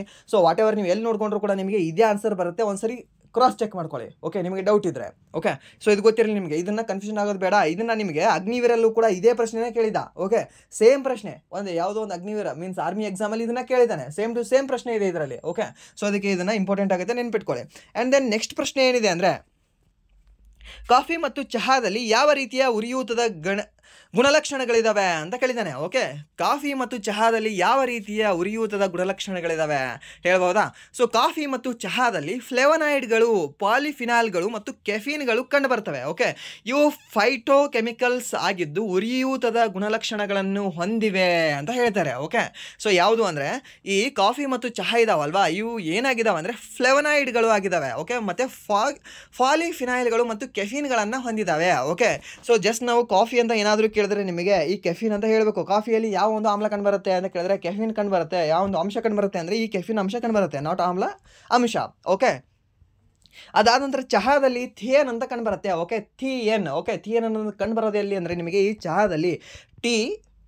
Okay, T for theine. Okay, ಇಷ್ಟು ನೆನ್ಪಿಟ್ಕೊಂಡ್ಬೇಡಿ, ಅಷ್ಟೇ ಸಿಂಪಲ್ ಆಗಿರ್ತಕ್ಕಂಥ ಪ್ರಶ್ನೆ. ಸೊ ಇವು ಕುಡಿದ್ರೆ ಏನಾಗುತ್ತೆ? ನಿದ್ದೆ ಹಾರ್ತದೆ. ಓಕೆ, ಮನುಷ್ಯ ಆ್ಯಕ್ಟಿವ್ ಆಗ್ತಾನೆ ಚಹಾ ಕುಡಿದ್ರೆ. ಓಕೆ, ಕತೆ ಎಲ್ಲ ಇದೇನಿದೆ ನಮ್ಮ ಸೆರೆಬಲಮ್ ಇದೆ ಅಲ್ವಾ, ನಮ್ಮ ಸೆರೆಬಲಮ್ ಹೇಳ್ತದೆ ಹೋಗಿ ಚೆಂದಾಗಿದ್ರೆ ಏನೋ ಖುಷಿಯಾಗಿ ಹಿಡಿಯುವನಿಗೆ ಅಂತ ಹೇಳಿ. ಓಕೆ, ಯಾವುದು? ಚಹಾ ಮತ್ತು ಕಾಫಿ. ಓಕೆ, ಸೊ ಉತ್ತರ ಕರ್ನಾಟಕದ ಚಾ ಅಷ್ಟೇ. ಓಕೆ, ಟೀ, ಇದು ನೆನ್ಪಿಟ್ಕೊಳ್ಳಿ. ಆ್ಯಂಡ್ ದೆನ್ ನೆಕ್ಸ್ಟ್ ಪ್ರಶ್ನೆ ಏನಿದೆ ಅಂದರೆ ಭಾರತ ಸಂವಿಧಾನದ ಯಾವ ಭಾಗದಲ್ಲಿ ಮೂಲಭೂತ ಕರ್ತವ್ಯಗಳನ್ನು ಉಲ್ಲೇಖಿಸಲಾಗಿದೆ ಅಂತ ಕೇಳಿದ್ದಾನೆ. ಯಾವ ಭಾಗದಲ್ಲಿ ಮೂಲಭೂತ ಕರ್ತವ್ಯಗಳನ್ನು ಉಲ್ಲೇಖಿಸಲಾಗಿದೆ? ಸೊ ಕಣ್ಣು ಮುಚ್ಚಿ 51A ಹೊಡೆದ್ರೆ ರಾಂಗ್ ಆಗಿಬಿಡ್ತದೆ. ಓಕೆ, ಏನು ಕೇಳಿದ್ದಾನೆ? ಭಾಗ ಅಂತ ಕೇಳಿದ್ದಾನೆ. ಅವನೇನಾದರೂ ವಿಧಿ ಕೇಳಿದ್ದ ಅಂದರೆ ಓಕೆ 51A ರೈಟ್ ಆಗುತ್ತೆ. ಬಟ್ ಭಾಗ ಅಂತ ಕೇಳಿದಾಗ ಇಲ್ಲಿ ಏನಂತ ಹಾಕಬೇಕಾಗುತ್ತೆ? 4A ಅಂತ ಹಾಕಬೇಕಾಗತ್ತೆ. ಓಕೆ, ಸೊ 1ನೇ ಭಾಗ ಏನು ಹೇಳುತ್ತೆ? ಭಾರತದ ಭೂಪ್ರದೇಶಗಳ ಬಗ್ಗೆ ಹೇಳುತ್ತೆ. ಎರಡನೇದು ಪೌರತ್ವದ ಬಗ್ಗೆ ಹೇಳುತ್ತೆ. ಮೂರನೇದು ಮೂಲಭೂತ ಹಕ್ಕುಗಳ ಬಗ್ಗೆ ಹೇಳುತ್ತೆ. ನಾಲ್ಕನೇದು ರಾಜನೀತಿ ನಿರ್ದೇಶಕ ತತ್ವಗಳ ಬಗ್ಗೆ ಹೇಳುತ್ತೆ. 4A ಭಾಗ ಏನಂತ ಹೇಳುತ್ತೆ ನಿಮಗೆ 42ನೇ ತಿದ್ದುಪಡಿ ಮಾಡಿ 1976ರಲ್ಲಿ ಸೇರ್ಪಡೆ ಮಾಡಿರೋದು. ಮೂಲಭೂತ ಕರ್ತವ್ಯಗಳ ಬಗ್ಗೆ ಹೇಳುತ್ತೆ, ಸರಿನಾ. ಹಾಗೆ 5ನೇ ಭಾಗ ಒಕ್ಕೂಟದ ಬಗ್ಗೆ ಹೇಳುತ್ತೆ. ಒಕ್ಕೂಟ ಕೇಂದ್ರ ಸರ್ಕಾರದ ಬಗ್ಗೆ ಹೇಳುತ್ತೆ. 6ನೇದು ರಾಜ್ಯ ಸರ್ಕಾರದ ಬಗ್ಗೆ ಹೇಳುತ್ತೆ. 7ನೇದು ಪ್ರಸ್ತುತ ರದ್ದಾಗಿದೆ, ಸರಿನಾ. ಹಾಗೆ 8ನೇದು ಯಾವುದರ ಬಗ್ಗೆ ಹೇಳುತ್ತೆ, ಕೇಂದ್ರಾಡಳಿತ ಪ್ರದೇಶಗಳ ಬಗ್ಗೆ ಹೇಳುತ್ತೆ. 9 ನಿಮಗೆ ಪಂಚಾಯಿತಿಗಳ ಬಗ್ಗೆ ಹೇಳುತ್ತೆ. 9A ಭಾಗ ನಿಮಗೆ ಈ ಮುನ್ಸಿಪಾಲ್ಟಿಗಳ ಬಗ್ಗೆ ಹೇಳುತ್ತೆ, ಸರಿನಾ. ಹಾಗೆ 9B ಭಾಗ ಈ ಸಹಕಾರಿ ಸಂಘಗಳ ಬಗ್ಗೆ ಹೇಳುತ್ತೆ, ಸರಿನಾ. ಸೊ ಇದು ಗೊತ್ತಿರಲಿ ನಿಮಗೆ, ನೀವು ಕೇಳಬಹುದು, ನೆನ್ಪಿಟ್ಕೊಳ್ಳಿ. ಹಾಗೆ 10ನೇ ಭಾಗ ನಿಮಗೆ ಟ್ರೈಬಲ್ ಏರಿಯಾಗಳ ಬಗ್ಗೆ ಹೇಳುತ್ತೆ, ಓಕೆ, ಟ್ರೈಬ್ಸ್ಗಳ ಬಗ್ಗೆ ಹೇಳುತ್ತೆ, ಇದು ಗೊತ್ತಿರಲಿ ನಿಮಗೆ ಕೇಳಬಹುದು. 11ನೇ ಭಾಗ ಕೇಂದ್ರ ಮತ್ತು ರಾಜ್ಯಗಳ ಸಂಬಂಧಗಳ ಬಗ್ಗೆ ಹೇಳುತ್ತೆ, ಸರಿನಾ. ಸೊ ಎಲ್ಲವೂ ಕೂಡ ಇಂಪಾರ್ಟೆಂಟ್ ಆಗುತ್ತೆ, ನೆನ್ಪಿಟ್ಕೊಳ್ಳಿ. 14ನೇ ಭಾಗ UPSC KPSC ಬಗ್ಗೆ ಹೇಳುತ್ತೆ, ಓಕೆ, ಅಖಿಲ ಭಾರತೀಯ ಸೇವೆಗಳ ಬಗ್ಗೆ ಹೇಳುತ್ತೆ. 15ನೇದು ಎಲೆಕ್ಷನ್ ಬಗ್ಗೆ ಹೇಳುತ್ತೆ, ಸರಿನಾ. 20ನೇದು ತಿದ್ದುಪಡಿಯ ಬಗ್ಗೆ ಹೇಳುತ್ತೆ. 18ನೇದು ಎಮರ್ಜೆನ್ಸಿಯ ಬಗ್ಗೆ ಹೇಳುತ್ತೆ, ಸರಿನಾ. ಸೊ ಇಷ್ಟೆಲ್ಲವೂ ಕೂಡ ನಿಮ್ಗೆ ಗೊತ್ತಿರಲಿ. ಹಾಗೆ ನೆಕ್ಸ್ಟ್ ಪ್ರಶ್ನೆ ಏನಿದೆ ಅಂದರೆ, ಹಂಪಿ ಉತ್ಸವವನ್ನು ಯಾವ ರಾಜ್ಯದಲ್ಲಿ ಆಚರಿಸಲಾಗುತ್ತದೆ ಅಂತ ಕೇಳಿದ್ದಾನೆ. ಹಂಪಿ ಉತ್ಸವ ನಮ್ಮ ಕರ್ನಾಟಕದವ್ರು ಹಂಪಿ ಉತ್ಸವ ಕೇಳಿದ್ರೆ ಇದೊಂದು ಗ್ರೇಸ್ ಮಾರ್ಕ್ಸ್ ಕೊಟ್ಟಂಗೆ ನಮಗೆ, ಓಕೆ. ಸೊ ಯಾವ ಒಂದು ರಾಜ್ಯದಲ್ಲಿ ಆಚರಣೆ ಮಾಡಲಾಗ್ತದೆ ಅಂತ ಕೇಳಿದ್ರೆ ತಮಿಳುನಾಡು ರಾಜ್ಯದಲ್ಲಿ ಆಚರಣೆ ಮಾಡಲಾಗ್ತದೆ ಅಂದರೆ ತಪ್ಪಾಗ್ತದೆ. ಸೊ ಅದಕ್ಕೆ ಕರ್ನಾಟಕ ಅಂತ ಹೇಳಬೇಕಾಗುತ್ತೆ, ಸರಿನಾ. ಸೊ ಕರ್ನಾಟಕ ರಾಜ್ಯದಲ್ಲಿ ಈ ಹಂಪಿ ಉತ್ಸವವನ್ನು ಆಚರಣೆ ಮಾಡಲಾಗ್ತದೆ, ಓಕೆ. ಸೊ ಲಾಸ್ಟ್ ಐತಲ್ವಾ, ಲಾಸ್ಟ್ ಒಂದು 4 ಮಂತ್ಸ್ ಬ್ಯಾಕೇನೋ ಆಯ್ತು ಅನ್ಸುತ್ತೆ, ಓಕೆ. ಸೊ ಹಂಪಿ ಉತ್ಸವ ಆಗಿದೆ ಇದು, ಸರಿನಾ. ಸೊ ಇದು ಗೊತ್ತಿರಲಿ ನಿಮಗೆ ಕೇಳ್ಬೋದು, ಸಾರಿ 4 ಮಂತ್ಸ್ ಅಲ್ಲ, ಒಂದು 3 ಮಂತ್ಸ್ ಬ್ಯಾಕ್ ಆಗಿದೆ ಅನ್ಸುತ್ತೆ, ಓಕೆ. ಸೊ ಫೆಬ್ರವರಿ ಮಾರ್ಚಲ್ಲಿ ಆಗಿದೆ ಇದು ಯಾವುದು ಹಂಪಿ ಉತ್ಸವ ಅನ್ನೋದು, ಸರಿನಾ. ಸೊ ಇದು ಗೊತ್ತಿರಲಿ ಕೇಳಬಹುದು ನಿಮಗೆ. ಹಾಗೆ ಇದು ಎಷ್ಟು ದಿನಗಳ ಕಾಲ ಆಚರಣೆ ಮಾಡ್ತಾರೆ ಅಂತ ಕೇಳಿದ್ರೆ ಹಂಪಿ ಉತ್ಸವವನ್ನು 2-3 ದಿನಗಳ ಕಾಲ ಆಚರಣೆ ಮಾಡಲಾಗ್ತದೆ, ಓಕೆ. ಸೊ ಇದು ಕೂಡ ನಿಮ್ಗೆ ಗೊತ್ತಿರಬೇಕು. ಆ್ಯಂಡ್ ದೆನ್ ನೆಕ್ಸ್ಟ್ ಪ್ರಶ್ನೆ ಏನಿದೆ ಅಂದರೆ, ಬುಂದಿ ಉತ್ಸವವನ್ನು ಯಾವ ಒಂದು ರಾಜ್ಯದಲ್ಲಿ ಆಚರಣೆ ಮಾಡಲಾಗ್ತದೆ? ಬುಂದಿ ಅಲ್ಲ, ಇವು ಮ್ಯಾರೇಜಲ್ಲೆಲ್ಲ ಮಾಡ್ತಾರೆ ಗೊತ್ತಾ, ಬುಂದಿ, ಆ ಬುಂದಿ, ಲಾಡು, ಮೋತಿಚೂರು, ಅದು ಅಲ್ಲ, ಓಕೆ. ಇದು ಬುಂದಿ ಅನ್ನೋದು ಉತ್ಸವ, ಸರಿನಾ. ಈ ಉತ್ಸವ ಯಾವೊಂದು ರಾಜ್ಯದಲ್ಲಿ ಆಚರಣೆ ಮಾಡಲಾಗುತ್ತದೆ ಅಂತ ಕೇಳಿದ್ರೆ ರಾಜಸ್ಥಾನ ರಾಜ್ಯದಲ್ಲಿ ಇದನ್ನ ಆಚರಣೆ ಮಾಡಲಾಗುತ್ತದೆ. ಯಾವುದನ್ನ? ಈ ಬುಂದಿ ಉತ್ಸವವನ್ನು, ಓಕೆ. ಏನಾದರೂ ನಾನು ಹೇಳೋದು ಸ್ಪೀಡ್ ಅನ್ನಿಸ್ತಾ ಇದ್ರೆ ರೈಟ್ ಸೈಡ್ ಟಾಪಲ್ಲಿ ನಿಮಗೆ ಒಂದು ಆಪ್ಷನ್ ಇರುತ್ತೆ, ಓಕೆ. ಆಪ್ಷನಲ್ಲಿ ನಿಮಗೆ normal, speed 1.2x, okay, 1.25, 1.50, 2x ಅಥವಾ 0.9, 0.8 ಅಂತ ಇರುತ್ತೆ. ಏನಾದರೂ ಸ್ಪೀಡ್ ಅನ್ನಿಸ್ತಾ ಇರೋರು 0.8x ಅಲ್ಲಿ ಇಟ್ಕೊಂಡು ನೋಡಬಹುದು, ಓಕೆ. ಏನಾದರೂ ನಿಮ್ಮದು ನಾಳೆನೇ ಎಕ್ಸಾಮ್ ಇದ್ದರೆ 2x ಅಲ್ಲಿ ಇಟ್ಕೊಂಡು ನೋಡಿ. ನಾನು ಆಲ್ರೆಡಿ ಹೇಳೋದೇ 2x ಅಲ್ಲಿ ಇರುತ್ತೆ. ನೀವೇನಾದರೂ 2x ಅಲ್ಲಿ ಇನ್ನೂ ಸ್ವಲ್ಪ 2x ಅಲ್ಲಿ ಇಟ್ಕೊಂಡ್ರೆ ಸ್ವಲ್ಪ ಸ್ಪೀಡ್ ಆಗುತ್ತೆ. 1.5x ಅಲ್ಲಿ ಇಟ್ಕೊಂಡು ನೋಡಿ, ಓಕೆ. ಸೊ ಏನು ಪ್ರಾಬ್ಲಮ್ ಇಲ್ಲ. ಹಾಗೆ ಈ ಹಬ್ಬವನ್ನು ಯಾವುದು, ಈ ಬುಂದಿ ಉತ್ಸವವನ್ನು ರಾಜಸ್ಥಾನದಲ್ಲಿ ಸಾಮಾನ್ಯವಾಗಿ ನವೆಂಬರ್ ತಿಂಗಳಲ್ಲಿ ಮೀನ್ಸ್ ಕಾರ್ತಿಕ ಮಾಸದಲ್ಲಿ ಆಚರಣೆ ಮಾಡಲಾಗ್ತದೆ ಅಂತೆ, ಓಕೆ. ಯಾವುದನ್ನು? ಈ ಒಂದು ಬುಂದಿ ಉತ್ಸವವನ್ನು ಕಾರ್ತಿಕ ಮಾಸದಲ್ಲಿ, ಓಕೆ. ಕಾರ್ತಿಕ ಮಾಸ ನಮ್ಮ ಹಿಂದೂ ಕ್ಯಾಲೆಂಡರ್ ಪ್ರಕಾರ ಹೇಳ್ತಾ ಇದ್ದೀನಿ, ಓಕೆ. ನಮ್ಮ ಹಿಂದೂ ಕ್ಯಾಲೆಂಡರ್ ಪ್ರಕಾರ ನವೆಂಬರ್ ಅಂದರೆ ನಾವು ಕಾರ್ತಿಕ ಮಾಸ ಅಂತ ಹೇಳ್ತೀವಿ. ಕಾರ್ತಿಕ ದೀಪ ಬೆಳಗ್ರಿ ಅಂತ ಹೇಳ್ತಾರೆ ಗೊತ್ತಾ. ಕಾರ್ತಿಕ ದೀಪ ಬೆಳಗ್ರಿ ಅಂತ ಯಾಕೆ ಹೇಳ್ತಾರೆ? ದೀಪಾವಳಿ ಇರುತ್ತೆ, ಸೊ ದೀಪಾವಳಿಯಲ್ಲಿ ಕಾರ್ತಿಕ ದೀಪ ಅಂತ ಹೇಳ್ತೀವಿ ನಾವು ಅದನ್ನು, ಸರಿನಾ. ಇದು ಗೊತ್ತಿರಲಿ ನಿಮಗೆ. ಹಾಗೆ ಕೆಲವೊಂದು ಮಿಕ್ಸ್ ಮಾಡ್ಕೊಂಡು ಓದಬೇಕಾಗತ್ತೆ ಕೆಲವೊಂದು, ಓಕೆ. ಭಾದ್ರಪದ ಶುಕ್ಲದ ಚೌತಿ ಎಂದು ಮೀನ್ಸ್ ಈ ಆಗಸ್ಟ್ ಟೈಮಲ್ಲಿ ಯಾವೊಂದು ನಮ್ಮ ಹಿಂದೂ ಕ್ಯಾಲೆಂಡರ್ ಪ್ರಕಾರ ಯಾವೊಂದು ತಿಂಗಳಿರುತ್ತೆ, ಯಾವೊಂದು ಮಾಸ ಇರುತ್ತೆ? ಭಾದ್ರಪದ ಇರುತ್ತೆ, ಓಕೆ. ಭಾದ್ರಪದ ಇರುತ್ತೆ, ಸರಿನಾ. ಸೊ ಆಗಸ್ಟ್ 15 ಈ ಸೆಪ್ಟೆಂಬರ್ 15 ಆ ಮಿಡ್ಡಲ್ಲಿ ನಿಮಗೆ ಏನಿರುತ್ತೆ ಅಂದರೆ ಈ ಭಾದ್ರಪದ ಇರುತ್ತೆ. ಹುಣ್ಣಿಮೆಯಿಂದ ಈ ಹುಣ್ಣಿಮೆವರೆಗೂ, ನೆಕ್ಸ್ಟ್ ಹುಣ್ಣಿಮೆವರೆಗೂ, ಸರಿನಾ. ಸೊ ಇದನ್ನು ಏನಂತ ಕರಿತೀವಿ ನಾವು? ಭಾದ್ರಪದ ಮಾಸ ಅಂತ ಕರಿತೀವಿ, ಸರಿನಾ. ಸೊ ಆ ರೀತಿ ಕೆಲವೊಂದು ಹಾಡಿನ ಮುಖಾಂತರ, ಕೆಲವೊಂದು ನಾವು ಕೇಳಿರೋ ಪದಗಳ ಮುಖಾಂತರ ಕೂಡ ನೆನ್ಪಿಟ್ಕೋಬೇಕಾಗುತ್ತೆ. ಎಲ್ಲವೂ ಕೂಡ ರಟ್ಟ ಹೊಡೆದು ಹೋಗೋಕ್ಕಾಗೋದಿಲ್ಲ. ಸೊ ಆ್ಯಂಡ್ ದೆನ್ ನೆಕ್ಸ್ಟ್ ಪ್ರಶ್ನೆ ಏನಿದೆ ಅಂದರೆ, ಈ ಬುಂದಿ ಉತ್ಸವ 3 ದಿನಗಳ ಆಚರಣೆ ಆಗ್ತದೆ ರಾಜಸ್ಥಾನದಲ್ಲಿ. ಆ್ಯಂಡ್ ದೆನ್ ನೆಕ್ಸ್ಟ್ ಪ್ರಶ್ನೆ, ಯಾವ ಪಂಚವಾರ್ಷಿಕ ಯೋಜನೆಯು ಆಹಾರ ಧಾನ್ಯ ಉತ್ಪಾದನೆಯನ್ನು ವೇಗಗೊಳಿಸುವುದು, ಉದ್ಯೋಗ ಅವಕಾಶಗಳನ್ನು ಹೆಚ್ಚಿಸುವುದು ಮತ್ತು ಆಹಾರ ಕೆಲಸ ಮತ್ತು ಉತ್ಪಾದಕತೆ ಮೇಲೆ ಕೇಂದ್ರೀಕರಿಸುವ ಮೂಲಕ ಉತ್ಪಾದಕತೆಯನ್ನು ಹೆಚ್ಚಿಸುವ ಗುರಿಯನ್ನು ಹೊಂದಿದೆ ಅಂತ ಕೇಳಿದ್ದಾನೆ. ಸೊ ಎಷ್ಟು ಕ್ವಶನ್ ಇದೆ ಅಂದರೆ ಇದು ಊರುದ್ದ ಇದೆ. ಏನೇನಿದೆ ಜಸ್ಟ್ ಸಿಂಪಲ್ ಆಗಿ ಅಷ್ಟೇ ಮಾರ್ಕ್ ಮಾಡ್ಕೊಳ್ಳೋಣ. ಒಂದು, ಆಹಾರ ಧಾನ್ಯ ಉತ್ಪಾದನೆಯನ್ನು ವೇಗಗೊಳಿಸ್ಬೇಕಂತೆ. ಏನು? ಆಹಾರ ಧಾನ್ಯವನ್ನು, ಸರಿನಾ. 7 ಆಹಾರ ಧಾನ್ಯವನ್ನು ಉತ್ಪಾದನೆಯನ್ನು ವೇಗಗೊಳಿಸು. 7 ನಾಟ್ 7 ಮೀನ್ಸ್ ಉಟೋ, ಓಕೆ. ಎದ್ದು ನಿಲ್ಲು ಅನ್ನಂಗೆ, ಓಕೆ. ಸೊ 7 ಆಹಾರ ಧಾನ್ಯವನ್ನು ಉತ್ಪಾದನೆಯನ್ನು ವೇಗಗೊಳಿಸು. ಅದಾದ ನಂತರ 7 ಉದ್ಯೋಗಾವಕಾಶಗಳನ್ನು ಹುಡುಕಿಕೋ, ಅದನ್ನು ಹೆಚ್ಚಿಸ್ಮಾಡ್ಕೋ, ಓಕೆ. ಅದಾದ ನಂತರ 7 ಆಹಾರ ತಿನ್ನು, 7 ಕೆಲಸ ಮಾಡು, 7 ಪ್ರೊಡಕ್ಷನ್ ಮಾಡು, ಉತ್ಪಾದಕತೆ ಮಾಡು, ಏನಾದರೂ ಒಂದು, ಓಕೆ ಅಂತ ಹೇಳ್ತದೆ. ಯಾವುದು? 7ನೇ ಪಂಚವಾರ್ಷಿಕ ಯೋಜನೆ, ಸರಿನಾ. ಸೊ ಇದು ಗೊತ್ತಿರಲಿ ನಿಮಗೆ ಕೇಳಬಹುದು. ಹಾಗೆ ಈ ಮಿಲ್ಲರ್ ಮಾದರಿ ಯಾವೊಂದು ಪಂಚವಾರ್ಷಿಕ ಯೋಜನೆಯಲ್ಲಿ ಅಳವಡಿಸ್ಕೊಳ್ಳಲಾಯಿತು? ಸರಿ, ಮಿಲ್ಲರ್ ಮಾದರಿ ಯಾವ ಮಿಲ್ಲರ್ ಮಾದರಿ? ಇವಾಗ ಕೇಳಿದ್ದೀವಿ ನಾವು. ಓಕೆ, ಯಾವ್ದು ಕೇಳಿದ್ದೀವಿ? ಹೆರಾಲ್ಡ್ ಡೋಮರ್ ಮಾದರಿ ಕೇಳಿದ್ದೀವಿ. ಒಂದೇ ಪಂಚವಾರ್ಷಿಕ ಯೋಜನೆ ಯಾವ ಮಾದರಿಯಲ್ಲಿದೆ? ಹೆರಾಲ್ಡ್ ಡೋಮರ್ ಮಾದರಿಯಲ್ಲಿದೆ. ಎರಡನೇ ಪಂಚವಾರ್ಷಿಕ ಯೋಜನೆ ಯಾವ ಮಾದರಿಯಲ್ಲಿದೆ? PC ಮಹಲ್ನೋಬಿಸ್ ಮಾದರಿಯಲ್ಲಿದೆ. ಮೂರನೇ ಮತ್ತು ನಾಲ್ಕನೇ ಪಂಚವಾರ್ಷಿಕ ಯೋಜನೆ ಯಾವ ಮಾದರಿಯಲ್ಲಿದೆ? DR ಗಾಡ್ಗಿಲ್ ಮಾದರಿಯಲ್ಲಿದೆ. ಐದನೇದಿಲ್ಲ, ಆರನೇದಿಲ್ಲ. ಓಕೆ, ಅದಾದ ನಂತರ ನೆಕ್ಸ್ಟ್ ಈ 7ನೇದಿದೆಯಾ, 8ನೇದಿದೆಯಾ, 9ನೇದಿದೆಯಾ, 10ನೇದಿದೆಯಾ ಅಥವಾ 12ನೇದಿದೆಯಾ? ಯಾವುದಿದೆ? ಈ ಮಿಲ್ಲರ್ ಮಾದರಿ ಯಾವ ಒಂದು ಪಂಚವಾರ್ಷಿಕ ಯೋಜನೆಯ ಮಾದರಿಯಾಗಿತ್ತು ಅಂತ ಹೇಳಿ ನೀವು. ಓಕೆ, ಸೊ ಇದನ್ನು ನೆನ್ಪಿಟ್ಕೊಳ್ಳಿ. ಇದನ್ನ ಇಂಪಾರ್ಟೆಂಟ್ ಇದೆ. ಈ ಕ್ವಶನ್ಗೆ ನೀವು ಪ್ಲೀಸ್ ಕಾಮೆಂಟ್ ಮಾಡಿ. ಓಕೆ, ಪ್ಲೀಸ್ ಕಾಮೆಂಟ್ ಮಾಡಿ. ಇಫ್ ನಿಮಗೆ ಗೊತ್ತಿಲ್ಲ ಅಂದರೆ ಕಾಮೆಂಟ್ ಮಾಡಿ. ಓಕೆ, ಯಾವುದಿದೆ, ಯಾರ್ದಿದೆ, ಯಾವ ಪಂಚವಾರ್ಷಿಕ ಯೋಜನೆ ಮಿಲ್ಲರ್ ಮಾದರಿಯಾಗಿತ್ತು ಅಂತ ನೀವೇ ಕಾಮೆಂಟ್ ಮಾಡಿ, ನಾನು ಅದಕ್ಕೆ ರಿಪ್ಲೈ ಕೊಟ್ಟಿರ್ತೀನಿ. ಓಕೆ, ಸೊ ಅಷ್ಟಾದರೂ ಮಾಡಿ. ಓಕೆ, ಇಂಪಾರ್ಟೆಂಟ್ ಇದೆ, ನೆನ್ಪಿಟ್ಕೊಳ್ಳಿ ಅದನ್ನು. ಆ್ಯಂಡ್ ದೆನ್ ನೆಕ್ಸ್ಟ್ ಪ್ರಶ್ನೆ ಏನಿದೆ ಅಂದರೆ, ಮೌರ್ಯ ಚಕ್ರವರ್ತಿಯು ಯಾವ ದೊರೆಯ ಪುಷ್ಯಮಿತ್ರ ಶುಂಗನನ್ನು ಕೊಂದು ಶುಂಗ ರಾಜವಂಶವನ್ನು ಸ್ಥಾಪಿಸಿದನು ಅಂತ ಕೇಳಿದ್ದಾನೆ. ಓಕೆ, ಮೌರ್ಯ ಚಕ್ರವರ್ತಿಯೇ ಯಾವ ದೊರೆಯನ್ನು ಪುಷ್ಯಮಿತ್ರ ಶುಂಗನ್ನು ಕೊಂದು ಶುಂಗ ರಾಜವಂಶವನ್ನು ಸ್ಥಾಪಿಸಿದನು ಅಂತ ಕೇಳಿದ್ರೆ, ಮೌರ್ಯರ ಕೊನೆಯ ಒಂದು ರಾಜನಾಗಿರ್ತಕ್ಕಂಥ ಬೃಹದ್ದತ ಮೌರ್ಯನನ್ನು ಕೊಂದು ಈ ಪುಷ್ಯಮಿತ್ರ ಶುಂಗ ಏನಿದಾನಲ್ವಾ, ತನ್ನ ಒಂದು ಶೃಂಗ ಮನೆತನವನ್ನು ಆರಂಭ ಮಾಡ್ತಾನೆ. ಓಕೆ, ಯಾರನ್ನ ಕೊಂದು? ಬೃಹದ್ದತ ಮೌರ್ಯನನ್ನ ಕೊಂದು. ಓಕೆ, ಬೃಹದ್ರಥ ಮೌರ್ಯನನ್ನ ಕೊಂದು ಪುಷ್ಯಮಿತ್ರ ಶೃಂಗ ಮನೆತನವನ್ನು ಆರಂಭ ಮಾಡ್ತಾನೆ. ಯಾವಾಗ ಅಂದರೆ ಕ್ರಿಸ್ತಪೂರ್ವ 185ರಲ್ಲಿ. ಓಕೆ, ಹಾಗಾದರೆ 185 ಆದ ನಂತರ ಏನು 186 ಬರುತ್ತಾ, 184 ಬರುತ್ತಾ? ಹೇಳ್ಬೋದಾ? 86? ನೋವೇ, 84. Okay, right. ಯಾಕೆಂದರೆ ಕ್ರಿಸ್ತ ಪೂರ್ವಕ್ಕಿಂತ ಮುಂಚೆ ಏನಿದೆ ಅಲ್ವಾ, ಏನಾದರೂ ನಿಮಗೆ ಡೇಟ್ ಆಫ್ ಬರ್ತ್ ಬಂದು ಅಂದರೆ 185, 84, 83 ಹಿಂಗೆ ಉಲ್ಟಾ ಬರ್ತವೆ. ಓಕೆ, 0ವರೆಗೂ.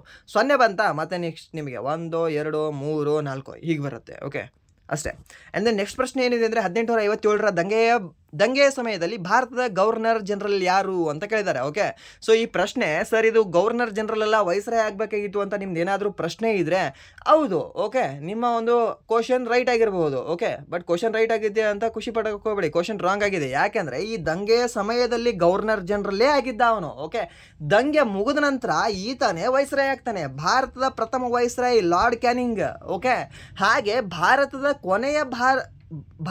ಕೊನೆಯ ಗವರ್ನರ್ ಜನರಲ್ ಯಾರು ಅಂದ್ರೆ ಕೂಡ ಇದೇ canning.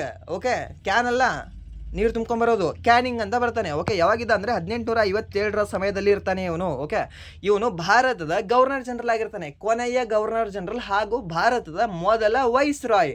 Okay, what you mean by viceroy? ಏನು ವೈಸ್ರಾಯ್ ಅಂದರೆ? ವೈಸ್ರಾಯ್ ಮೀನಿಂಗ್ ಬೇಕಲ್ವಾ? ಜಸ್ಟ್ ವೈಸ್ರಾಯ್ ಅಂತ ಓದಿದ್ರೇನು? ಇವಾಗ ನೋಡಿ, VOICE vice ROY. Okay, roy, voice of royal family. Okay, ಈ ಏನು ರಾಯಲ್ ಫ್ಯಾಮಿಲಿ ಇದೆಯಲ್ವಾ, ವಿಕ್ಟೋರಿಯಾ ರಾಣಿ ತಾನು ಆಡಳಿತವೆಲ್ಲ ತೊಗೊಂಡ್ಬಿಡ್ತಾಳೆ ಬ್ರಿಟಿಷರಿಗೆ ಬಿಟ್ಟು. ಮೀನ್ಸ್ ಏನು ಕಂಪನಿಗಿತ್ತಲ್ವಾ ಆಡಳಿತ, ಅವರನ್ನು ಬಿಟ್ಟು ಬ್ರಿಟಿಷ್ ರಾಣಿ ವಿಕ್ಟೋರಿಯಾ ರಾಣಿ ತನ್ನ ಕೈಯಲ್ಲಿ ಆಡಳಿತ ತೊಗೊಂಡ್ಬಿಡ್ತಾಳೆ. ತೊಗೊಂಡು ಇವಳು ಹೇಳಿದ್ದ ಮಾತುಗಳನ್ನು, ಇವಳ ವಾಯ್ಸ್ಗಳನ್ನು ನಮ್ಮ ಭಾರತೀಯರಿಗೆ ಮುಟ್ಟಿಸ್ತಕ್ಕಂತಹ ಒಂದು ವಾಯ್ಸ್ ಯಾರ್ದಾಗಿತ್ತಂದರೆ ಇದೇ ವ್ಯಕ್ತಿ. ಯಾರು ಈ ಸಮೂಹನ ಬರ್ತಿದ್ದು ಗೊತ್ತಾ? ವೈಸ್ರಾಯ್ ಅನ್ನೋ ವ್ಯಕ್ತಿ, ಅವನೇ. ಆ ವೈಸ್ರಾಯ್ ಅನ್ನೋದು ಅವನಿಗೆ ಹೆಸರು ಯಾಕೆ ಬಂತು ಅಂತ ಕೇಳಿದ್ರೆ, ವಾಯ್ಸ್ ಆಫ್ ರಾಯಲ್ ಫ್ಯಾಮಿಲಿ ಅಂತ ಅದರ ಅರ್ಥ. Okay, voice of royal family. ಏನು ವೈಸ್ರಾಯ್? ಓಕೆ, ಕೆಲವರಿಗೆ ಗೊತ್ತೇ ಇರಲ್ಲ, ಕೆಲವರಿಗೆ ಗೊತ್ತಿರ್ಬೋದು. ಓಕೆ, ಸೊ ನನಗೆ ಗೊತ್ತಿದೆ ಅಂತಲ್ಲ, ಬಟ್ ಎಷ್ಟೋ ಜನಕ್ಕೆ ಗೊತ್ತಿರ್ಬೋದು ಇದು.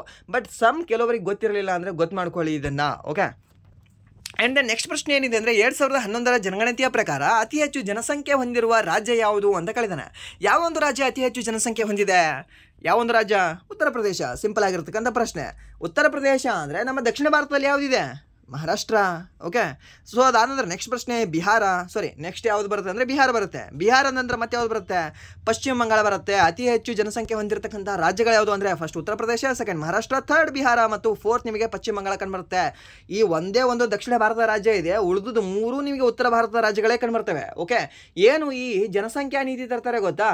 ಆರ್ತಿಗೊಬ್ಬ ಮಗಳು, ಕೀರ್ತಿಗೊಬ್ಬ ಮಗ ಅಂತ. ಓಕೆ, ಸೊ ಆ ಒಂದು ಕಾನ್ಸೆಪ್ಟ್ನ ಅಳವಡಿಸ್ಕೊಂಡಿರ್ತಕ್ಕಂಥ ರಾಜ್ಯಗಳು ನಮ್ಮ ದಕ್ಷಿಣ ಭಾರತದ ರಾಜ್ಯಗಳು ಮಾತ್ರ. ಓಕೆ, ಸೊ ಸ್ವಲ್ಪ ಬುದ್ಧಿ ಇದ್ದದ್ದು ಅಂದರೂ ಈ ದಕ್ಷಿಣ ಭಾರತದ ರಾಜ್ಯಗಳು, ದ್ರಾವಿಡಿಯನ್ಸ್ ನಾವೇ. ಓಕೆ, ಈ ಉತ್ತರ ಭಾರತದವರು ಅವ್ರು ಏನೂ ಕೂಡ ಸಂಬಂಧ ಇಲ್ಲ, ಅವರಿಗೆ ಕಾನೂನು ಸಂಬಂಧ ಇಲ್ಲ, ನನಗೆ ಏನು ನಿಮ್ಮ ರೂಲ್ಸು ಸಂಬಂಧ ಇಲ್ಲ, ನಮ್ಮ ಒಂದು ಸ್ಕೀಮು ಸಂಬಂಧ ಇಲ್ಲ ನನಗೆ ಅಂತ ಅವ್ರು ಏನು ಮಾಡ್ತಾರೆ, ಅಲ್ಲಿ ಜಾಸ್ತಿ ಪ್ರೊಡಕ್ಷನ್ ಆಗಿಬಿಡ್ತವೆ. ಸೊ ಅದಕ್ಕೆ ಇಲ್ಲಿ ಕರೆಂಟ್ಲಿ ಏನಿದೆ ಅಂದರೆ ಜಾಸ್ತಿ ಇಲ್ಲಿ ನಿಮಗೆ ನಿರುದ್ಯೋಗ ಕಂಡು ಬರುತ್ತೆ ಉತ್ತರ ಪ್ರದೇಶದಲ್ಲಿ. ಈ ಬಿಹಾರದಲ್ಲಿ ನಿಮಗೆ ಅತಿ ಬಡತನ ಹೆಚ್ಚಿಗೆ ಕಂಡು ಬರುತ್ತೆ. ಓಕೆ, ಈ ಪಶ್ಚಿಮ ಬಂಗಾಳದಲ್ಲಿ ಅತಿ ಹೆಚ್ಚು ದಂಗೆಗಳು ಕಂಡು ಬರ್ತವೆ.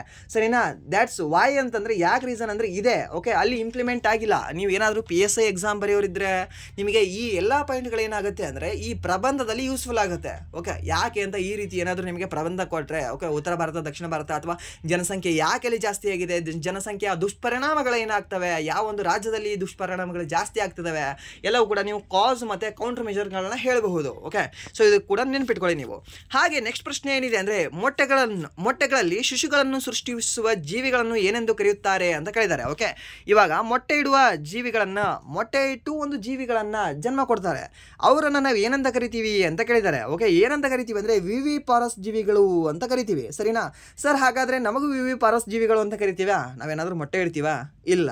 ಓಕೆ, ಮೊಟ್ಟೆ ಇಟ್ಟು ಕಾವು ಕೊಡ್ತೀವಾ? ಇಲ್ಲ. ಸೊ ನಮಗೆ ವಿವಿಪಾರಸ್ ಜೀವಿಗಳು ಅಂತ ಕರೆಯುವುದಿಲ್ಲ. ಓಕೆ, ಸೊ ಈ ವಿವಿಪಾರಸ್ ಜೀವಿಗಳು ಯಾವುದು? ಕೋಳಿ, ಆಸ್ಟ್ರಿಚ್ ಪಕ್ಷಿ, ಗುಬ್ಬಿ, ಸ್ಪ್ಯಾರೋ. ಓಕೆ, ಸೊ ಇವೆಲ್ಲ ಏನಿದ್ದಾವೆ ಅಂದರೆ ಈ ವಿವಿಪಾರಸ್ ಜೀವಿಗಳಾಗಿದ್ದಾವೆ. ಸರಿನಾ? ಸ್ವಲ್ಪ ನನ್ನ ವಾಯ್ಸ್ ಹೋಗಿದೆ. ಸೊ ನಿನ್ನೆ RCB ಮ್ಯಾಚ್ ಇತ್ತಲ್ವಾ, ಸ್ವಲ್ಪ ಚೀರಿ ಕೂಡ ಹೋಗಿದೆ. ಹಾಗೆ ಸ್ವಲ್ಪ ಹುಷಾರಿಗೂ ಕೂಡ ಇಲ್ಲ. ಬಟ್ ಏನು ಅಂದರೆ ಈ ಕ್ಲಾಸ್ ಸ್ವಲ್ಪ ಯೂಸ್ಫುಲ್ ಆಗ್ತಿದೆ ಅಂತ ಇವಾಗ ಮಾಡ್ತಾ ಇದ್ದೀನಿ ಅಷ್ಟೇ. ಓಕೆ, ಸೊ ಪ್ಲೀಸ್ ನಿಮ್ಮ ಇಲ್ಲಿವರೆಗೂ ಕ್ಲಾಸ್ ಕೇಳಿದರೆ ಅಂದರೆ ನಿಮಗೆ ಇಷ್ಟ ಆಗ್ತಿದೆ ಅಂತ ನಾನು ಭಾವಿಸ್ತೀನಿ. ಓಕೆ, ಪ್ಲೀಸ್ ನಿಮ್ಮ ಲೈಕ್ ಮಾಡಿದರೆ, ಲೈಕಿಂದ ನನಗೆ ದುಡ್ಡು ಬರೋದಿಲ್ಲ. ಓಕೆ, ಪ್ರಾಮಿಸ್ ಹೇಳ್ತಿದ್ದೀನಿ, ಲೈಕಿಂದ ನನಗೆ ದುಡ್ಡು ಬರೋದಿಲ್ಲ. ಬಟ್ ನೀವು ಲೈಕ್ ಮಾಡಿದ್ರೆ ಒಬ್ಬರು ಲೈಕ್ ಮಾಡಿದ್ರೆ ಒಂದು 4 ಜನಕ್ಕೆ ಜಾಸ್ತಿ ಸಜೆಷನ್ ಮಾಡುತ್ತೆ ವಿಡಿಯೋ. ಓಕೆ, ಅವ್ರು ನೋಡ್ತಾರೆ ಬಿಡ್ತಾರೆ 4 ಜನ, ಜಾಸ್ತಿ ಗೊತ್ತಿಲ್ಲ. ಬಟ್ ಆ 4 ಜನಕ್ಕೆ ಸಜೆಷನ್ ಮಾಡುತ್ತೆ. ಅವರೊಂದು ಯಾವುದು ಹೋಮ್ ಪೇಜಿಗೆ ಹೋಗಿ ತೋರಿಸುತ್ತೆ, ಇದು ಹಿಂಗೆ ವಿಡಿಯೋ ಮಾಡಿದಾನೆ ನೋಡಪ್ಪ ಅಂತ. ಓಕೆ, ಸೊ ಅದಕ್ಕೆ ನಿಮ್ಮ ಲೈಕ್ ಇಂಪಾರ್ಟೆಂಟ್ ಆಗುತ್ತೆ ಅಂತ ಹೇಳ್ತಾ, ಸೊ ನೆಕ್ಸ್ಟ್ ಪ್ರಶ್ನೆ ನೋಡೋಣ ಬನ್ನಿ. ನೆಕ್ಸ್ಟ್ ಪ್ರಶ್ನೆ ಏನಿದೆ ಅಂದರೆ ಶ್ರುತಿ ಸಾಡೋಲಿಕರ್ ಯಾವ ಘರಾಣಕ್ಕೆ ಸೇರಿದವರು ಅಂತ ಕೇಳಿದ್ದಾರೆ. ಓಕೆ, ಸೊ ನಿಮಗೆ ಒಂದು ನೆನಪಿರಲಿ, ಪ್ರಶ್ನೆ ಏನು ಅಂದರೆ, ಒಂದು ಕ್ವಶನ್ ಏನು ಅಂದರೆ, ನಿಮಗೆ ಈ ಘರಾಣ ಬಗ್ಗೆ ಪ್ರಶ್ನೆ ಬರ್ತಾವಾ ಬರಲ್ವಾ? ಎಕ್ಸಾಮಲ್ಲಿ ಬರುತ್ತೆ. ಯಾರಿಗೆ ಬರುತ್ತೆ, ಯಾರಿಗೆ ಬರಲ್ಲ, ಇದು ಪ್ರಶ್ನೆ. ಓಕೆ, ನಿಮ್ಗೆ ಏನಾದರೂ ಈ ಫಸ್ಟ್ ಒಂದು 5 days ಎಕ್ಸಾಮ್ ಇದೆ ಅಲ್ವಾ, ಆ ಫಸ್ಟ್ 5 days ಎಕ್ಸಾಮ್ ಇರೋವರಿಗೆ ಮ್ಯಾಕ್ಸಿಮಮ್ ಘರಾಣದ ಬಗ್ಗೆ ಪ್ರಶ್ನೆಯನ್ನು ಬರುವುದಿಲ್ಲ, ಕೇಳೋದಿಲ್ಲ. ಸರ್ ಯಾಕೆ ಸರ್ ಹೆಂಗೆ ಹೇಳ್ತೀರಾ? ಓಕೆ, ಯಾಕಂದರೆ ಈ ಘರಾಣ ಬಗ್ಗೆ ಪ್ರಶ್ನೆ ಏನಿದಾವಲ್ವಾ ಸ್ವಲ್ಪ ಟಫ್ ಆಗೇ ಇರ್ತವೆ. ಆಲ್ವೇಸ್ ಟಫ್ ಆಗಿರ್ತವೆ. ಮ್ಯಾಕ್ಸಿಮಮ್ 99% ಟಫ್ ಆಗಿರ್ತವೆ. ಓಕೆ, ಏನಾದರೂ ನಿಮಗೆ ಈ ಯಾರು ಕಥಕ್ ಸಂಬಂಧಿಸಿದವರು ಇದ್ದಾರಲ್ವಾ, ಸೊ ಅವ್ರನ್ನ ಬಿಟ್ಟು ನಿಮಗೆ ಉಳಿದವ್ರದ್ದು ಎಲ್ಲರದು ಕೂಡ ಟಫ್ ಆಗಿ ಅನ್ನಿಸ್ತವೆ, ಆಲ್ಮೋಸ್ಟ್ ಟಫ್ ಆಗಿ ಅನ್ನಿಸ್ತವೆ. ಸರಿನಾ? ಸೊ ಬಟ್ ಆ ರೀತಿಯ ಈ ಟಫ್ ಆಗಿರ್ತಕ್ಕಂಥ ಪ್ರಶ್ನೆಗಳು ಮೊದಲ ಶಿಫ್ಟಲ್ಲಿ ಒಂದು 5-10 ಶಿಫ್ಟಲ್ಲಿ ಈಸಿಯಾಗಿರ್ತಕ್ಕಂಥ ಪ್ರಶ್ನೆಗಳನ್ನ ಕೇಳಿ ಮುಗಿಸಿಬಿಟ್ಟಿರ್ತಾರೆ. ಸೊ ಅವಾಗ ನೆಕ್ಸ್ಟ್ ಏನು ಕೇಳಬೇಕಾಗುತ್ತೆ? ಟಫ್ ಆಗಿರೋದನ್ನೇ ಕೇಳಬೇಕಾಗುತ್ತೆ. ಓಕೆ, ಸೊ ಅದಕ್ಕೆ ಏನು ಮಾಡ್ತಾನೆ, ಟಫ್ ಆಗಿರೋದನ್ನು ಚೂಸ್ ಮಾಡ್ಕೊಂಬರ್ತಾನೆ ಈ ಘರಾಣಗಳು. ಓಕೆ, ಸೊ ಏನಾದರೂ ನೀವು ಮಿಡ್ಡಲ್ಲಿದ್ದರೆ ನಿಮ್ಮ ಎಕ್ಸಾಮು, ಓಕೆ, ಮೀನ್ಸ್ ಈ ಏನಾದರೂ 10ನೇ ತಾರೀಕಿನಿಂದ 20ನೇ ತಾರೀಕಿನೊಳಗೆ ಇನ್ ಬಿಟ್ವೀನ್ ಇದ್ದರೆ ನೀವು ಘರಾಣ ಬಗ್ಗೆ ಸ್ವಲ್ಪ ಸ್ಪೆಷಲಿ ನೋಡ್ಕೊಂಡು ಹೋಗಿ. ನೀವು ಸ್ಟಾರ್ಟಿಂಗ್ ಇರೋರು ನಾಳೆ ನಾಡಿದ್ದಿರೋರು ನೋಡ್ಕೊಂಡು ಹೋಗಬಾರ್ದು ಅಂತಲ್ಲ, ಬಟ್ ಏನು ಅಂದರೆ ಅವ್ರು ಸ್ವಲ್ಪ ಸ್ಪೆಷಲಿ ನೋಡ್ಕೊಂಡು ಹೋಗಿ, ಯಾಕಂದರೆ ಅವ್ರಿಗೆ ಕೇಳೋ ಚಾನ್ಸಸ್ ಸ್ವಲ್ಪ ಜಾಸ್ತಿ ಇರುತ್ತೆ ಅಷ್ಟೇ. ಸರಿನಾ? ಇಲ್ಲಿ ಬಟ್ ಈ ಶ್ರುತಿ ಸಾಡೋಲಿಕರ್ ಅನ್ನೋರು ಯಾವ ಒಂದು ಘರಾಣಕ್ಕೆ ಸಂಬಂಧಿಸಿದ್ದವರು ಅಂತ ಕೇಳಿದ್ರೆ ಜೈಪುರ್ ಅತ್ರೌಲಿ ಘರಾಣ ಅಂತ ಬರುತ್ತೆ. ಓಕೆ, ಈ ಜೈಪುರ್ ಅತ್ರೌಲಿ ಘರಾಣಕ್ಕೆ ಸಂಬಂಧಿಸಿದ ಒಬ್ಬ ಗಾಯಕಿ ಯಾರು ಅಂತ ಕೇಳಿದ್ರೆ ಈ ಶ್ರುತಿಯವರು. ಓಕೆ, ಶ್ರುತಿ ಸಾಡೋಲಿಕರ್ ಅಂತ ಬರ್ತಾರೆ. ಓಕೆ, ಜೈಪುರ್ ಯಾವ ರಾಜ್ಯದಲ್ಲಿ ಕಂಡು ಬರುತ್ತೆ? ಜೈಪುರ್ ಪಿಂಕ್ ಪ್ಯಾಥರ್ಸ್, ರಾಜಸ್ಥಾನ ರಾಜ್ಯದಲ್ಲಿ. ಓಕೆ, ಆ್ಯಂಡ್ ದೆನ್ ಕಿಶೋರಿ ಅಮೋನ್ಕರ್ ಅಂತ ಬರ್ತಾರೆ. ಓಕೆ, ಇವರು ಕೂಡ ಜೈಪುರ್ ಘರಾಣಕ್ಕೆ ಸಂಬಂಧ ಹೊಂದಿದ್ದಾರೆ. ಯಾರು? ಈ ಕಿಶೋರಿ ಅಮೋನ್ಕರ್ ಅನ್ನೋರು. ಓಕೆ, ಇದು ಗೊತ್ತಿರಲಿ, ಕೇಳಬಹುದು ನಿಮಗೆ. ಆ್ಯಂಡ್ ದೆನ್ ನೆಕ್ಸ್ಟ್ ಪ್ರಶ್ನೆ ಏನಿದೆ ಅಂದರೆ 2024ರಲ್ಲಿ ಬಿಹಾರದಲ್ಲಿ ಜೂನಿಯರ್ ಬ್ಯಾಡ್ಮಿಂಟನ್ ಚಾಂಪಿಯನ್ಶಿಪ್ ಅನ್ನು ಯಾವ ನಗರಗಳಲ್ಲಿ ಆಯೋಜಿಸಲಾಗಿದೆ ಅಂತ ಕೇಳಿದ್ದಾನೆ. ಓಕೆ, ಯಾವ ನಗರಗಳಲ್ಲಿ ಅಂತ. ಯಾವುದು ಅಂದರೆ ಬಿಹಾರದ ಸಬ್ ಜೂನಿಯರ್ ಅಂಡರ್ 15 ಮತ್ತು ಅಂಡರ್ 17 ರಾಜ್ಯ ಬ್ಯಾಡ್ಮಿಂಟನ್ ಚಾಂಪಿಯನ್ಶಿಪ್ ಅನ್ನು 11ರಿಂದ 14 ಸೆಪ್ಟೆಂಬರ್ 2024ರವರೆಗೆ ಸುಪೌಲ್ನಲ್ಲಿ ಆಯೋಜಿಸಲಾಗಿದೆ. ಓಕೆ, ಯಾವುದು? ಈ ಸುಪೌಲ್ ಅನ್ನುವ ಒಂದು ಟೌನ್ ಎಲ್ಲಿ ಕಂಡುಬರುತ್ತೆ ಅಂತ ಕೇಳಿದ್ರೆ ನಿಮಗೆ ಬಿಹಾರ ರಾಜ್ಯದಲ್ಲಿ ಕಂಡುಬರುತ್ತೆ. ಸರಿನಾ? ಸೊ ಅಲ್ಲಿ 2024ರಲ್ಲಿ ಈ ಅಂಡರ್ 15 ಮತ್ತು ಅಂಡರ್ 17 ಬ್ಯಾಡ್ಮಿಂಟನ್ ಚಾಂಪಿಯನ್ಶಿಪ್ ಆಯೋಜನೆ ಮಾಡಲಾಗಿತ್ತು. ಓಕೆ, ಈ ವರ್ಷ ಏನು ಮಾಡಲಾಗಿದೆ ಬಿಹಾರದಲ್ಲಿ? ಖೇಲೋ ಇಂಡಿಯಾ ಯೂತ್ ಗೇಮ್ಸ್ ನಡೆಸಲಾಗಿದೆ. Okay, Khelo India youth games ನಡೆಸಲಾಗಿದೆ. ಎಲ್ಲಿ? ಬಿಹಾರದಲ್ಲಿ. ಓಕೆ, ಇದು ಗೊತ್ತಿರಲಿ. ಖೇಲೋ ಇಂಡಿಯಾ ಪ್ಯಾರಾ ಗೇಮ್ಸ್ ಎಲ್ಲಿ ನಡೆಸಲಾಗಿದೆ? ಬಿಹಾರ ಸರ್? ಅಲ್ಲ ಸರ್, ನವದೆಹಲಿ ಸರ್. ಓಕೆ, ನವದೆಹಲಿಯಲ್ಲಿ ನಡೆಸಲಾಗಿದೆ ಪ್ಯಾರಾ ಗೇಮ್ಸು. ಓಕೆ, ಹಾಗೆ ಖೇಲೋ ಇಂಡಿಯಾ ಬೀಚ್ ಗೇಮ್ಸ್ ಯಾವ ಒಂದು ರಾಜ್ಯದಲ್ಲಿ ನಡೆಸಲಾಗಿದೆ? ಇದನ್ನು ಕಮೆಂಟ್ ಮಾಡ್ಬೋದಾ ನೀವು? ಹೇಳಿ ನೋಡೋಣ. ಖೇಲೋ ಇಂಡಿಯಾ ಬೀಚ್ ಗೇಮ್ಸ್ ಯಾವ ಒಂದು ರಾಜ್ಯದಲ್ಲಿ ನಡೆಸಲಾಗಿದೆ? ಖೇಲೋ ಇಂಡಿಯಾ ಬೀಚ್ ಗೇಮ್ಸಲ್ಲಿ ಪ್ರಥಮ ಸ್ಥಾನವನ್ನು ಪಡೆದಿರತಕ್ಕಂಥ ರಾಜ್ಯ ಯಾವುದು ಅಂದರೆ ಮಣಿಪುರ. ಓಕೆ, ಮಣಿಪುರ. ಹಾಗೆ ಖೇಲೋ ಇಂಡಿಯಾ ಯೂತ್ ಗೇಮ್ಸಲ್ಲಿ ಪ್ರಥಮ ಪ್ರಶಸ್ತಿ ಪಡೆದಿರತಕ್ಕಂಥ ಅತಿ ಹೆಚ್ಚು ಪ್ರಶಸ್ತಿಗಳನ್ನ ಪಡೆದಿರತಕ್ಕಂಥ ಒಂದು ರಾಜ್ಯ ಯಾವುದಂದರೆ ಮಹಾರಾಷ್ಟ್ರ. ಓಕೆ, ಇಲ್ಲಿ ಮಹಾರಾಷ್ಟ್ರ, ಅಲ್ಲಿ ಮಣಿಪುರ. ಬಟ್ ಇದು ಮಹಾರಾಷ್ಟ್ರದ ಬಿಹಾರದಲ್ಲಿ ನಡೆದರೆ, ಓಕೆ, ಬಿಹಾರದಲ್ಲಿ ಹೋಗಿ ಎದ್ಕೊಂಡು ಬಂದರೆ ಈ ಮಣಿಪುರದವರು ಎಲ್ಲಿ ಹೋಗಿ ಎದ್ಕೊಂಡು ಬಂದ್ರೆ ಅಷ್ಟೆಲ್ಲವೂ ಕೂಡ means Khelo India beach games ಯಾವ ಒಂದು ರಾಜ್ಯದಲ್ಲಿ ಆಯೋಜನೆ ಮಾಡಲಾಗಿತ್ತು? ಓಕೆ, ಇದನ್ನು ಕಮೆಂಟ್ ಮಾಡ್ಬೋದಾ? ಪ್ಲೀಸ್ ಕಮೆಂಟ್ ಮಾಡಿ. ಅಲ್ಲ, ಇಫ್ ನಿಮ್ಗೆ ಗೊತ್ತಿಲ್ಲ ಅಂದರೆ ಅದನ್ನು ಕೂಡ ಕಮೆಂಟ್ ಮಾಡಿ, ನಾನು ನಿಮಗೆ ಆನ್ಸರ್ ಹೇಳ್ತೀನಿ. ಸಿಂಪಲ್ ಆಗಿರ್ತಕ್ಕಂಥ ಟಾಪಿಕ್ಕು ಅಷ್ಟೇ. ಓಕೆ, ಆ್ಯಂಡ್ ದೆನ್ ನೆಕ್ಸ್ಟ್ ಏನಿದೆ ಅಂದರೆ ರಾಷ್ಟ್ರೀಯ ಬಹು ಆಯಾಮದ ಬಡತನ ಸೂಚ್ಯಂಕ ವರದಿ 2023 ಪ್ರಕಾರ ತಲಾ ಆದಾಯದ ವಿಷಯದಲ್ಲಿ ಯಾವ ರಾಜ್ಯವು ಅತ್ಯಂತ ಬಡ ರಾಜ್ಯವಾಗಿದೆ ಅಂತ ಕೇಳಿದ್ದಾನೆ. ಓಕೆ, ಸೊ ನಿಮಗೆ ಆಪ್ಷನ್ ಮೇಲೆ ಹೋಗುತ್ತೆ ಅಷ್ಟೇ. ಆಪ್ಷನ್ ಯಾವ್ದು ಕೊಟ್ಟಿರ್ತಾನಲ್ವ ಅದ್ರ ಮೇಲೆ ಹೋಗುತ್ತೆ. ಏನಾದರೂ ಬಿಹಾರ ಕೊಟ್ಟಿದ್ನಾ? ಓಕೆ, ಬಿಹಾರ ಕೊಟ್ಟಿದ್ದ ಅಂದರೆ ಬಿಹಾರ ಹಾಕಿಬಿರ್ಬೇಕು. ಓಕೆ, ಮ್ಯಾಕ್ಸಿಮಮ್ ಬಿಹಾರೇ ಹಾಕ್ತೀರಾ ನೀವು ಎಲ್ಲರೂ ಕೂಡ, ಬಟ್ ಬಿಹಾರ ಕೊಟ್ಟಿರಲ್ಲ, ಸಾಕಷ್ಟು ಸಾರಿ ಬಿಹಾರ ಕೊಟ್ಟಿರಲ್ಲ. ಓಕೆ, ಯಾಕಂದರೆ ಕನ್ಫ್ಯೂಷನ್ ಆಗಬೇಕು ಅಂತ. ಸೊ ಅವಾಗ ಜಾರ್ಖಂಡ್ ಕೊಟ್ಟಿರ್ತಾನೆ ಅಥವಾ ಉತ್ತರ ಪ್ರದೇಶ ಕೊಟ್ಟಿರ್ತಾನೆ, ಸರಿನಾ? ಇದು ಗೊತ್ತಿಲ್ಲ ನಿಮಗೆ ಕೇಳಬಹುದು.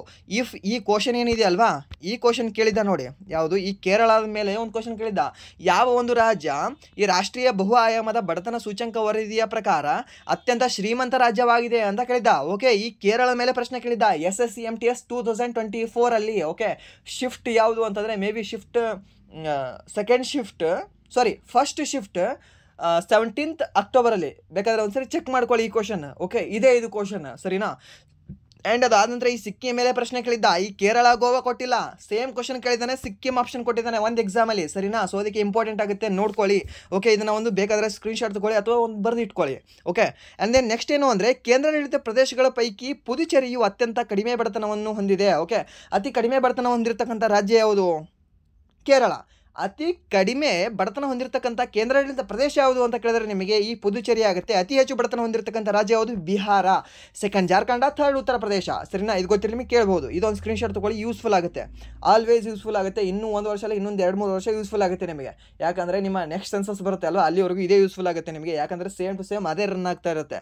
ಒಂದೇ ವರ್ಷದಲ್ಲಿ ನಮ್ಮ ರಾಜ್ಯವೂ ಬದಲಾಗಲ್ಲ, ದೇಶವೂ ಕೂಡ ಬದಲಾಗಿರೋದಿಲ್ಲ, ಸರಿನಾ? ಸೊ ಅದಕ್ಕೆ ಈ ಬಿಹಾರ ಮತ್ತು ಈ ಜಾರ್ಖಂಡ್ ಮತ್ತು ಉತ್ತರ ಪ್ರದೇಶ ಫಸ್ಟ್, ಸೆಕೆಂಡ್, ಥರ್ಡೇ ಇರುತ್ತೆ. ಈ ಕೇರಳ ಮತ್ತು ಗೋವಾ ಮತ್ತು ಸಿಕ್ಕಿಂ ಏನಿದೆ ಅಲ್ವಾ, ಇವು ಕೂಡ ಟಾಪ್ 3ನೇ ಇರ್ತವೆ. ಮೇ ಬಿ ಈ ಗೋವಾ ಮತ್ತು ಸಿಕ್ಕಿಂ ಏನೋ ಹೋಗ್ಬಹುದೇನೋ, ಬಟ್ ಈ ಕೇರಳ ಆಲ್ವೇಸ್ ಟಾಪಲ್ಲೇ ಇರುತ್ತೆ. ಓಕೆ, ಒಂದ್ಸರಿ ನೋಡ್ಕೊಳ್ಳಿ ನೀವು.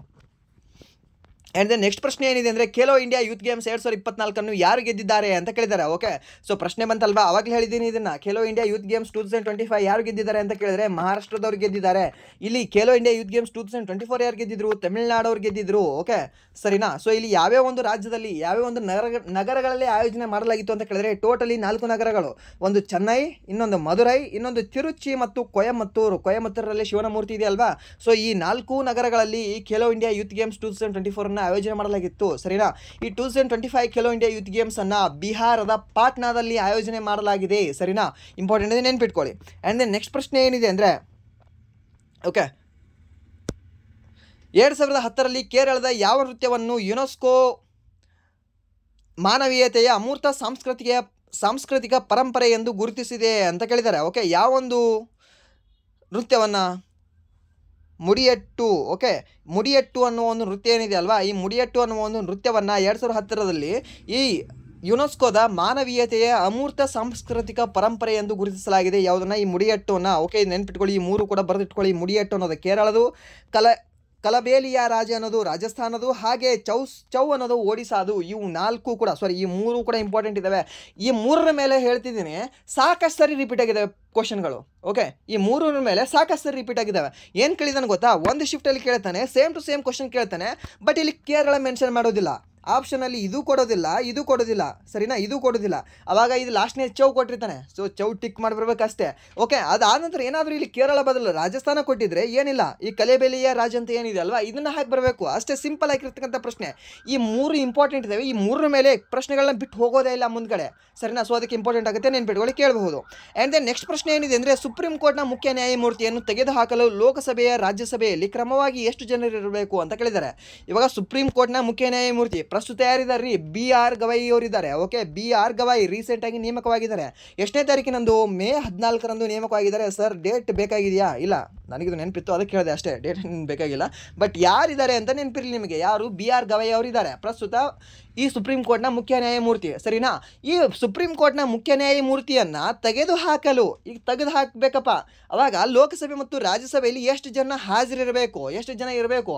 ಈಗ ಇಬ್ಬರು ಬಂದ್ರಪ್ಪ, ರಾಜ್ಯಸಭೆಯಲ್ಲಿ ಒಬ್ಬ ಬಂದ, ಲೋಕಸಭೆಯಲ್ಲಿ ಒಬ್ಬ ಬಂದ, ಆಯ್ತು ತೆಗೀರಿ ಇಬ್ಬರು ಅವನಿಗೆ ಅಂತ ಅಂದ್ರೆ ತೆಗಿಲಿಕ್ಕೆ ಬರ್ತದ? ಸಮ್ ಕ್ವಾಲಿಟಿ ಇದೆ ರೀ ಇವರಿಗೂ ಕೂಡ. ಯಾರಿಗೆ? BR ಗವಾಯಿ ಅವರಿಗೆ ಸುಮ್ ತೆಗೆದು ಹಾಕಕ್ಕೆ ಬರಲ್ಲ. ಸಮ್ ಏನೋ ಒಂದು ಕೋರಮ್ ಇರಬೇಕು, ಎಷ್ಟು ಜನ ಇರಬೇಕು ಅಂತ ಕೇಳಿದ್ದಾರೆ. ಓಕೆ, ಎಷ್ಟು ಜನ ಇರಬೇಕು ಅಂದರೆ ಈ ಮಹಾಭಿಯೋಗ ಮಾಡಬೇಕು ಇವರಿಗೆ ಅಂದರೆ ಯಾರಿಗೆ, ಈ 124 ಆರ್ಟಿಕಲ್ ಅಡಿಯಲ್ಲಿ ಬರ್ತಕ್ಕಂತಹ ಭಾರತದ ಸುಪ್ರೀಂ ಕೋರ್ಟ್ನ ನ್ಯಾಯಮೂರ್ತಿಗೆ, ಮುಖ್ಯ ನ್ಯಾಯಮೂರ್ತಿಗೆ ಲೋಕಸಭೆಯಲ್ಲಿ 100 ಸಂಸದರು, ರಾಜ್ಯಸಭೆಯಲ್ಲಿ 50 ಸಂಸದರ ಸಹಿ ಅಗತ್ಯವಿದೆ. ಬಂದು ಕುಂದ್ರದಲ್ಲ, ಸಹಿ ಮಾಡಬೇಕು ಅವರು, ತೆಗೆದು ಹಾಕ್ರಿ ಅಂತೇಳಿ. ಬಂದು ಖುಷಿ ಅಂತೇಳಿ ಹಲ್ಕಿಸೋದಲ್ಲ. ಓಕೆ, ಸೊ ಇದು ಯಾರು ಹೇಳ್ತಾರೆ ಅಂದರೆ ಭಾರತದ ಸಂವಿಧಾನದಲ್ಲಿ ಹೇಳಲ್ಪಟ್ಟಿದೆ ಇದು. ಓಕೆ, ನೆನ್ಪಿಟ್ಕೊಳ್ಳಿ ಇದನ್ನು. ಓಕೆ, ಲೋಕಸಭೆಯಲ್ಲಿ 100 ಜನರು, ರಾಜ್ಯಸಭೆಯಲ್ಲಿ 50 ಜನರು. ಯಾವುದಕ್ಕೆ? ಈ ಮಹಾಭಿಯೋಗ ನಿರ್ಣಯ ಮಾಡೋಕ್ಕೆ. ಯಾರಿಗೆ? ರಾಷ್ಟ್ರಪತಿಯನ್ನು ತೆಗೆದು ಹಾಕಕ್ಕಲ್ಲ. ಓಕೆ, ಯಾರನ್ನ ತೆಗೆದು ಹಾಕಕ್ಕೆ ಅಂತ ಕೇಳಿದ್ರೆ ಈ ಸುಪ್ರೀಂ ಕೋರ್ಟ್ನ ಮುಖ್ಯ ನ್ಯಾಯಮೂರ್ತಿಯನ್ನು ತೆಗೆದು ಹಾಕಕ್ಕೆ. ಓಕೆ, ಆ್ಯಂಡ್ ದೆನ್ ಅದು ಆದ ನಂತರ ಇದು ಆದ ನಂತರ ಓಕೆ ಸಹಿ ಆಯಿತು, 100 ಜನ 150 ಜನ ಸಹಿ ಆಯಿತು. ಸಹಿ ಆದ ನಂತರ ನೆಕ್ಸ್ಟ್ ಏನು ಮಾಡ್ತಾರೆ ಅಂದರೆ ಸಂಸತ್ತಿನ 2 ಸದನಗಳಲ್ಲಿ ಈ ಪ್ರಸ್ತಾಪವನ್ನು ಪರಿಚಯಿಸಲಾಗುತ್ತದೆ. ಹಿಂಗೆ ಮಾಡಿದ್ದೀವಿ, ಎಲ್ಲರೂ ಕೂಡ ಹ್ಞೂ ಅಂತೀರಾ ಅಂತ ಕೇಳ್ತಾರೆ. ಓಕೆ, ಯಾವುದನ್ನು? ಈ ಭಾರತ ಸುಪ್ರೀಂ ಕೋರ್ಟ್ ಮುಖ್ಯ ನ್ಯಾಯಮೂರ್ತಿಯನ್ನು ತೆಗೆದು ಹಾಕೋಕ್ಕೆ. ಓಕೆ, ಅದಾದ ನಂತರ ನೆಕ್ಸ್ಟ್ ಏನು ಮಾಡ್ತಾರೆ ಅಂದರೆ ಇದರ ನಂತರ ರಾಜ್ಯಸಭೆಯ ಅಧ್ಯಕ್ಷರು ಅಥವಾ ಲೋಕಸಭೆಯ ಸ್ಪೀಕರ್ಗೆ ಹಸ್ತಾಂತರಿಸಲಾಗುತ್ತದೆ. ಓಕೆ, ಎಲ್ಲರೂ ಹ್ಞೂ ಅಂತಂದರೆ ಲೋಕಸಭೆಯ ಸ್ಪೀಕರಿಗೆ ಒಯ್ದು ಕೊಟ್ಬಿಡ್ತಾರೆ ಅಥವಾ ರಾಜ್ಯಸಭೆಯ ಸ್ಪೀಕರಿಗೆ ಒಯ್ದು ಕೊಟ್ಬಿಡ್ತಾರೆ. ಓಕೆ, ರಾಜ್ಯಸಭೆಯ ಸ್ಪೀಕರ್ ಅಂದರೆ ರಾಜ್ಯಸಭೆಯ ಅಧ್ಯಕ್ಷರೇ. ರಾಜ್ಯಸಭೆಯ ಅಧ್ಯಕ್ಷರು ಅಂತ ಹೇಳೋಕ್ಕಾಗಲಿಲ್ಲ ಅಂದರೆ ನಮ್ಮ ಭಾರತದ ಉಪರಾಷ್ಟ್ರಪತಿ ಅಂತ ಹೇಳ್ಬೋದು. ಅಷ್ಟೇ ಸಿಂಪಲ್ ಆಗಿರ್ತಕ್ಕಂಥ ಆನ್ಸರ್ ಅದು. ಓಕೆ, ಆ್ಯಂಡ್ ದೆನ್ ನೆಕ್ಸ್ಟ್ ಪ್ರಶ್ನೆ ಏನಿದೆ ಅಂದರೆ ನೆಕ್ಸ್ಟ್ ಸ್ಟೆಪ್ ಏನಾಗುತ್ತೆ ಅಂದರೆ ಸ್ಪೀಕರ್ ಅಥವಾ ಅಧ್ಯಕ್ಷರು ಪ್ರಸ್ತಾಪವನ್ನು ಒಪ್ಪಿಕೊಂಡರೆ ನಂತರ 3 ಸದಸ್ಯರ ಸಮಿತಿಯನ್ನು ರಚಿಸಲಾಗುತ್ತದೆ. ಎಷ್ಟು ಜನರ ಸಮಿತಿಯನ್ನು? 3 ಸದಸ್ಯರ ಸಮಿತಿಯನ್ನು ರಚಿಸಲಾಗುತ್ತದೆ ಮತ್ತು ಆರೋಪಗಳನ್ನು ತನಿಖೆ ಮಾಡಲಾಗ್ತದೆ. ಸುಮ್ಮಂದರು ತೆಗೆದು ಹಾಕಿರಲ್ಲ, ಅವರು ಏನೋ ಒಂದು ಅವ್ರ ಮೇಲಿದ್ರೇನೋ ಆರೋಪ ಬಂದಿರ್ತದೆ. ಓಕೆ, ಸೊ ವರಾಳೆ ಯಾರು? BR ವರಾಳೆ. ಎಲ್ಲಿದು? ಈ ಡೆಲ್ಲಿ ಹೈಕೋರ್ಟ್ನ ಜಡ್ಜ್. ಸರಿನಾ? ಅವನ ಮನೆಯಲ್ಲಿ ಕಂತೆ ನೋಟುಗಳು ಸಿಗಲಿಲ್ವಾ? ಓಕೆ, ನ್ಯಾಯಮೂರ್ತಿನೇ ಅನ್ಯಾಯಮೂರ್ತಿ ಆದಾಗ ಅವನ ಮನೆಯಲ್ಲಿ ದುಡ್ಡು ಸಿಕ್ತು. ಸರಿನಾ? ಸೊ ಅವನ ಮೇಲೂ ಕೂಡ ಒಂದು ತನಿಖೆ ಮಾಡೋಕ್ಕೆ ಸುಪ್ರೀಂ ಕೋರ್ಟ್ ಒಂದು ಸಮಿತಿಯನ್ನು ನೇಮಕ ಮಾಡ್ತದೆ. ಎಷ್ಟು ಜನರ ಸಮಿತಿಯನ್ನು ನೇಮಕ ಮಾಡ್ತು? ಯಾರು ಅದನ್ನು ಸಮಿತಿಯನ್ನು ಶಿಫಾರಸು ಮಾಡಿದ್ರು? ಓಕೆ, ಮೀನ್ಸ್ ಇದೇ ಸಮಿತಿ ಆಗಬೇಕು ಅಂತ ಯಾರು ಅದನ್ನು ನೇಮಕ ಮಾಡಿದ್ರು ಅಂತ ಕೇಳಬಹುದು. ಓಕೆ, ಆ ನೇಮಕ ಮಾಡಿದವರು, ಅವನ ಹೆಸರು, ಓಕೆ, ಅವರು ಯಾವ ಒಂದು ಹೈಕೋರ್ಟ್ನ ಜಡ್ಜ್ ಆಗಿದ್ರು, ಅದೆಲ್ಲವೂ ಕೂಡ ಇಂಪಾರ್ಟೆಂಟ್ ಆಗುತ್ತೆ, ನೆನ್ಪಿಟ್ಕೊಳ್ಳಿ. ಹಾಗೆ ಆತನನ್ನು ಯಾವ ಒಂದು ಹೈಕೋರ್ಟ್ಗೆ ಟ್ರಾನ್ಸ್ಫರ್ ಮಾಡಿದ್ದಾರೆ ಅನ್ನೋದು ಕೂಡ ಇಂಪಾರ್ಟೆಂಟ್ ಆಗುತ್ತೆ, ನೆನ್ಪಿಟ್ಕೊಳ್ಳಿ. ಓಕೆ, ಆ ವರಾಳೆ ಬಗ್ಗೆ ಸ್ವಲ್ಪ ನೋಡ್ಕೊಳ್ಳಿ. ಓಕೆ, ಆ್ಯಂಡ್ ದೆನ್ ನೆಕ್ಸ್ಟ್ ಪ್ರಶ್ನೆ ಏನಿದೆ, ನೆಕ್ಸ್ಟ್ ಸ್ಟೆಪ್ ಏನು ಮಾಡ್ತಾರೆ ಅಂದರೆ ಸಮಿತಿಯ ವರದಿಯು ನ್ಯಾಯಾಧೀಶರ ವಿರುದ್ಧದ ಆರೋಪಗಳು ನಿಜವೆಂದು ದೃಢೀಕರಿಸಿದರೆ ಸಂಬಂಧಪಟ್ಟ ಸದನದಲ್ಲಿ ದೋಷಾರೋಪಣೆಯು ಪ್ರಸ್ತಾಪವನ್ನು ಮಂಡಿಸಲಾಗುತ್ತದೆ. ಓಕೆ, ಇಷ್ಟು ಇಂಪಾರ್ಟೆಂಟ್ ಇದೆ, ಗೊತ್ತಿರಲಿ ನಿಮಗೆ.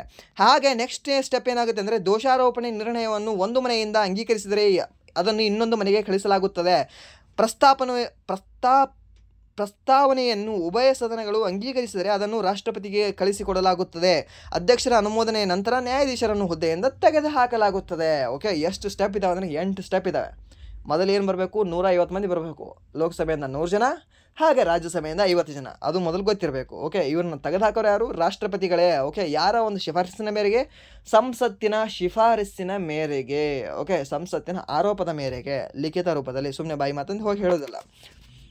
ಹಾಗೆ ನೆಕ್ಸ್ಟ್ ಪ್ರಶ್ನೆ ಏನಿದೆ ಅಂದರೆ ಜಲ ಮಾಲಿನ್ಯ ನಿಯಂತ್ರಣ ಮಂಡಳಿ ಮಸೂದೆ 2024 ಯಾವ ಹಂತದಲ್ಲಿದೆ ಅಂತ ಕೇಳಿದ್ದಾನೆ. ಓಕೆ, ಸೊ ಇದು ಯಾವ ಒಂದು ಹಂತದಲ್ಲಿದೆ? ಕೇಂದ್ರ ಮಟ್ಟದಲ್ಲಿ, ರಾಜ್ಯದಲ್ಲಿ, ರಾಜ್ಯ ಕೇಂದ್ರದಲ್ಲಿ ಮತ್ತು ಕೇಂದ್ರಾಡಳಿತ ಪ್ರದೇಶದಲ್ಲಿ ಅಂತ ಕೇಳಿದ್ದಾನೆ. ಓಕೆ, ಸೊ ಜಲ ಮಾಲಿನ್ಯ ನಿಯಂತ್ರಣ ಮಂಡಳಿ ಮಸೂದೆ 2024 ಕೇಂದ್ರ ಮತ್ತು ರಾಜ್ಯ ಮಟ್ಟದಲ್ಲಿ ಕಾರ್ಯನಿರ್ವಹಿಸುತ್ತದೆ. ಏಕೆಂದರೆ ಇದು ಕೇಂದ್ರ ಮಟ್ಟದಲ್ಲಿ ಕೇಂದ್ರೀಯ ಮಾಲಿನ್ಯ ನಿಯಂತ್ರಣ ಮಂಡಳಿ, okay, central pollution corporation board ಅಂತ ಬರುತ್ತೆ, ಮತ್ತು ರಾಜ್ಯ ಮಟ್ಟದಲ್ಲಿ ರಾಜ್ಯ ಮಾಲಿನ್ಯ ನಿಯಂತ್ರಣ ಮಂಡಳಿ, okay, state pollution control board ಅಂತ ಬರುತ್ತೆ. ಸೊ ಜಲ ಮಾಲಿನ್ಯ ನಿಯಂತ್ರಣವನ್ನು ನಿರ್ವಹಿಸುತ್ತದೆ. ಓಕೆ, ಇವು ನಿಯಂತ್ರಣ ಮಾಡ್ತವೆ 2 ಬೋರ್ಡ್ಗಳು ಕೂಡ. ಸರಿನಾ? ಸೊ ಅದಕ್ಕೆ ಏನು ಮಾಡುತ್ತೆ ಇದು ಅಂದರೆ ಇದು ಕೇಂದ್ರ ಮತ್ತು ರಾಜ್ಯ ಮಟ್ಟದಲ್ಲಿ ನಿರ್ವಹಣೆ ಮಾಡ್ತಕ್ಕಂಥ ಒಂದು ಸ್ಕೀಮ್ ಆಗಿದೆ. ಯಾವುದು?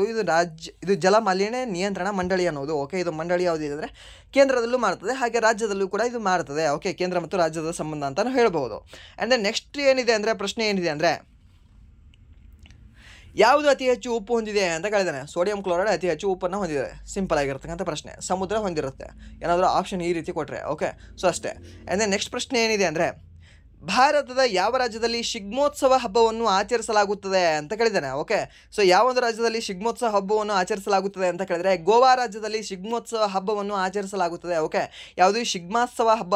ಈ ಶಿಗ್ಮಾ ಅನ್ನೋ ಒಂದು ಹಬ್ಬವನ್ನು ಯಾವ ಒಂದು ರಾಜ್ಯದಲ್ಲಿ ಆಚರಣೆ ಮಾಡಲಾಗ್ತದೆ ಅಂತ ಕೇಳಿದ್ರೆ ಈ ಗೋವಾ ರಾಜ್ಯದಲ್ಲಿ ಆಚರಣೆ ಮಾಡಲಾಗ್ತದೆ. ಓಕೆ, ಸೊ ಇದಾಗಿತ್ತು ಇಲ್ಲಿಯವರೆಗೆ ಈ RRB NTPC ಪ್ರಮುಖವಾಗಿರ್ತಕ್ಕಂಥ ಪ್ರಶ್ನೋತ್ತರಗಳ ಒಂದು ಸರಣಿಯ ಎರಡನೇ ಒಂದು ಸರಣಿ.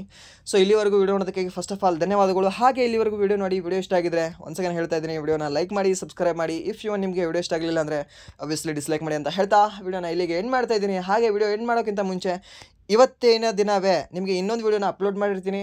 ಸೊ ಇವಾಗ ಈ ವಿಡಿಯೋ ಬಂದ ಒಂದು 2 ಗಂಟೆನಲ್ಲಿ ಅಥವಾ ಈ ವಿಡಿಯೋನ ನೀವೇನಾದರೂ 2 ಗಂಟೆ ಬಿಟ್ಟು ನೋಡ್ತಾ ಇದ್ದರೆ ಸೊ ನಿಮಗೆ ಪ್ಲೇ ಲಿಸ್ಟಲ್ಲಿ ಹೋದರೆ ಈ ನೆಕ್ಸ್ಟ್ ವಿಡಿಯೋನು ಕೂಡ ನಿಮಗೆ ಸಿಗುತ್ತೆ ಅಂತ ಹೇಳ್ತಾ ನೆಕ್ಸ್ಟ್ ವಿಡಿಯೋನ ಅಪ್ಲೋಡ್ ಮಾಡಿರ್ತೀನಿ.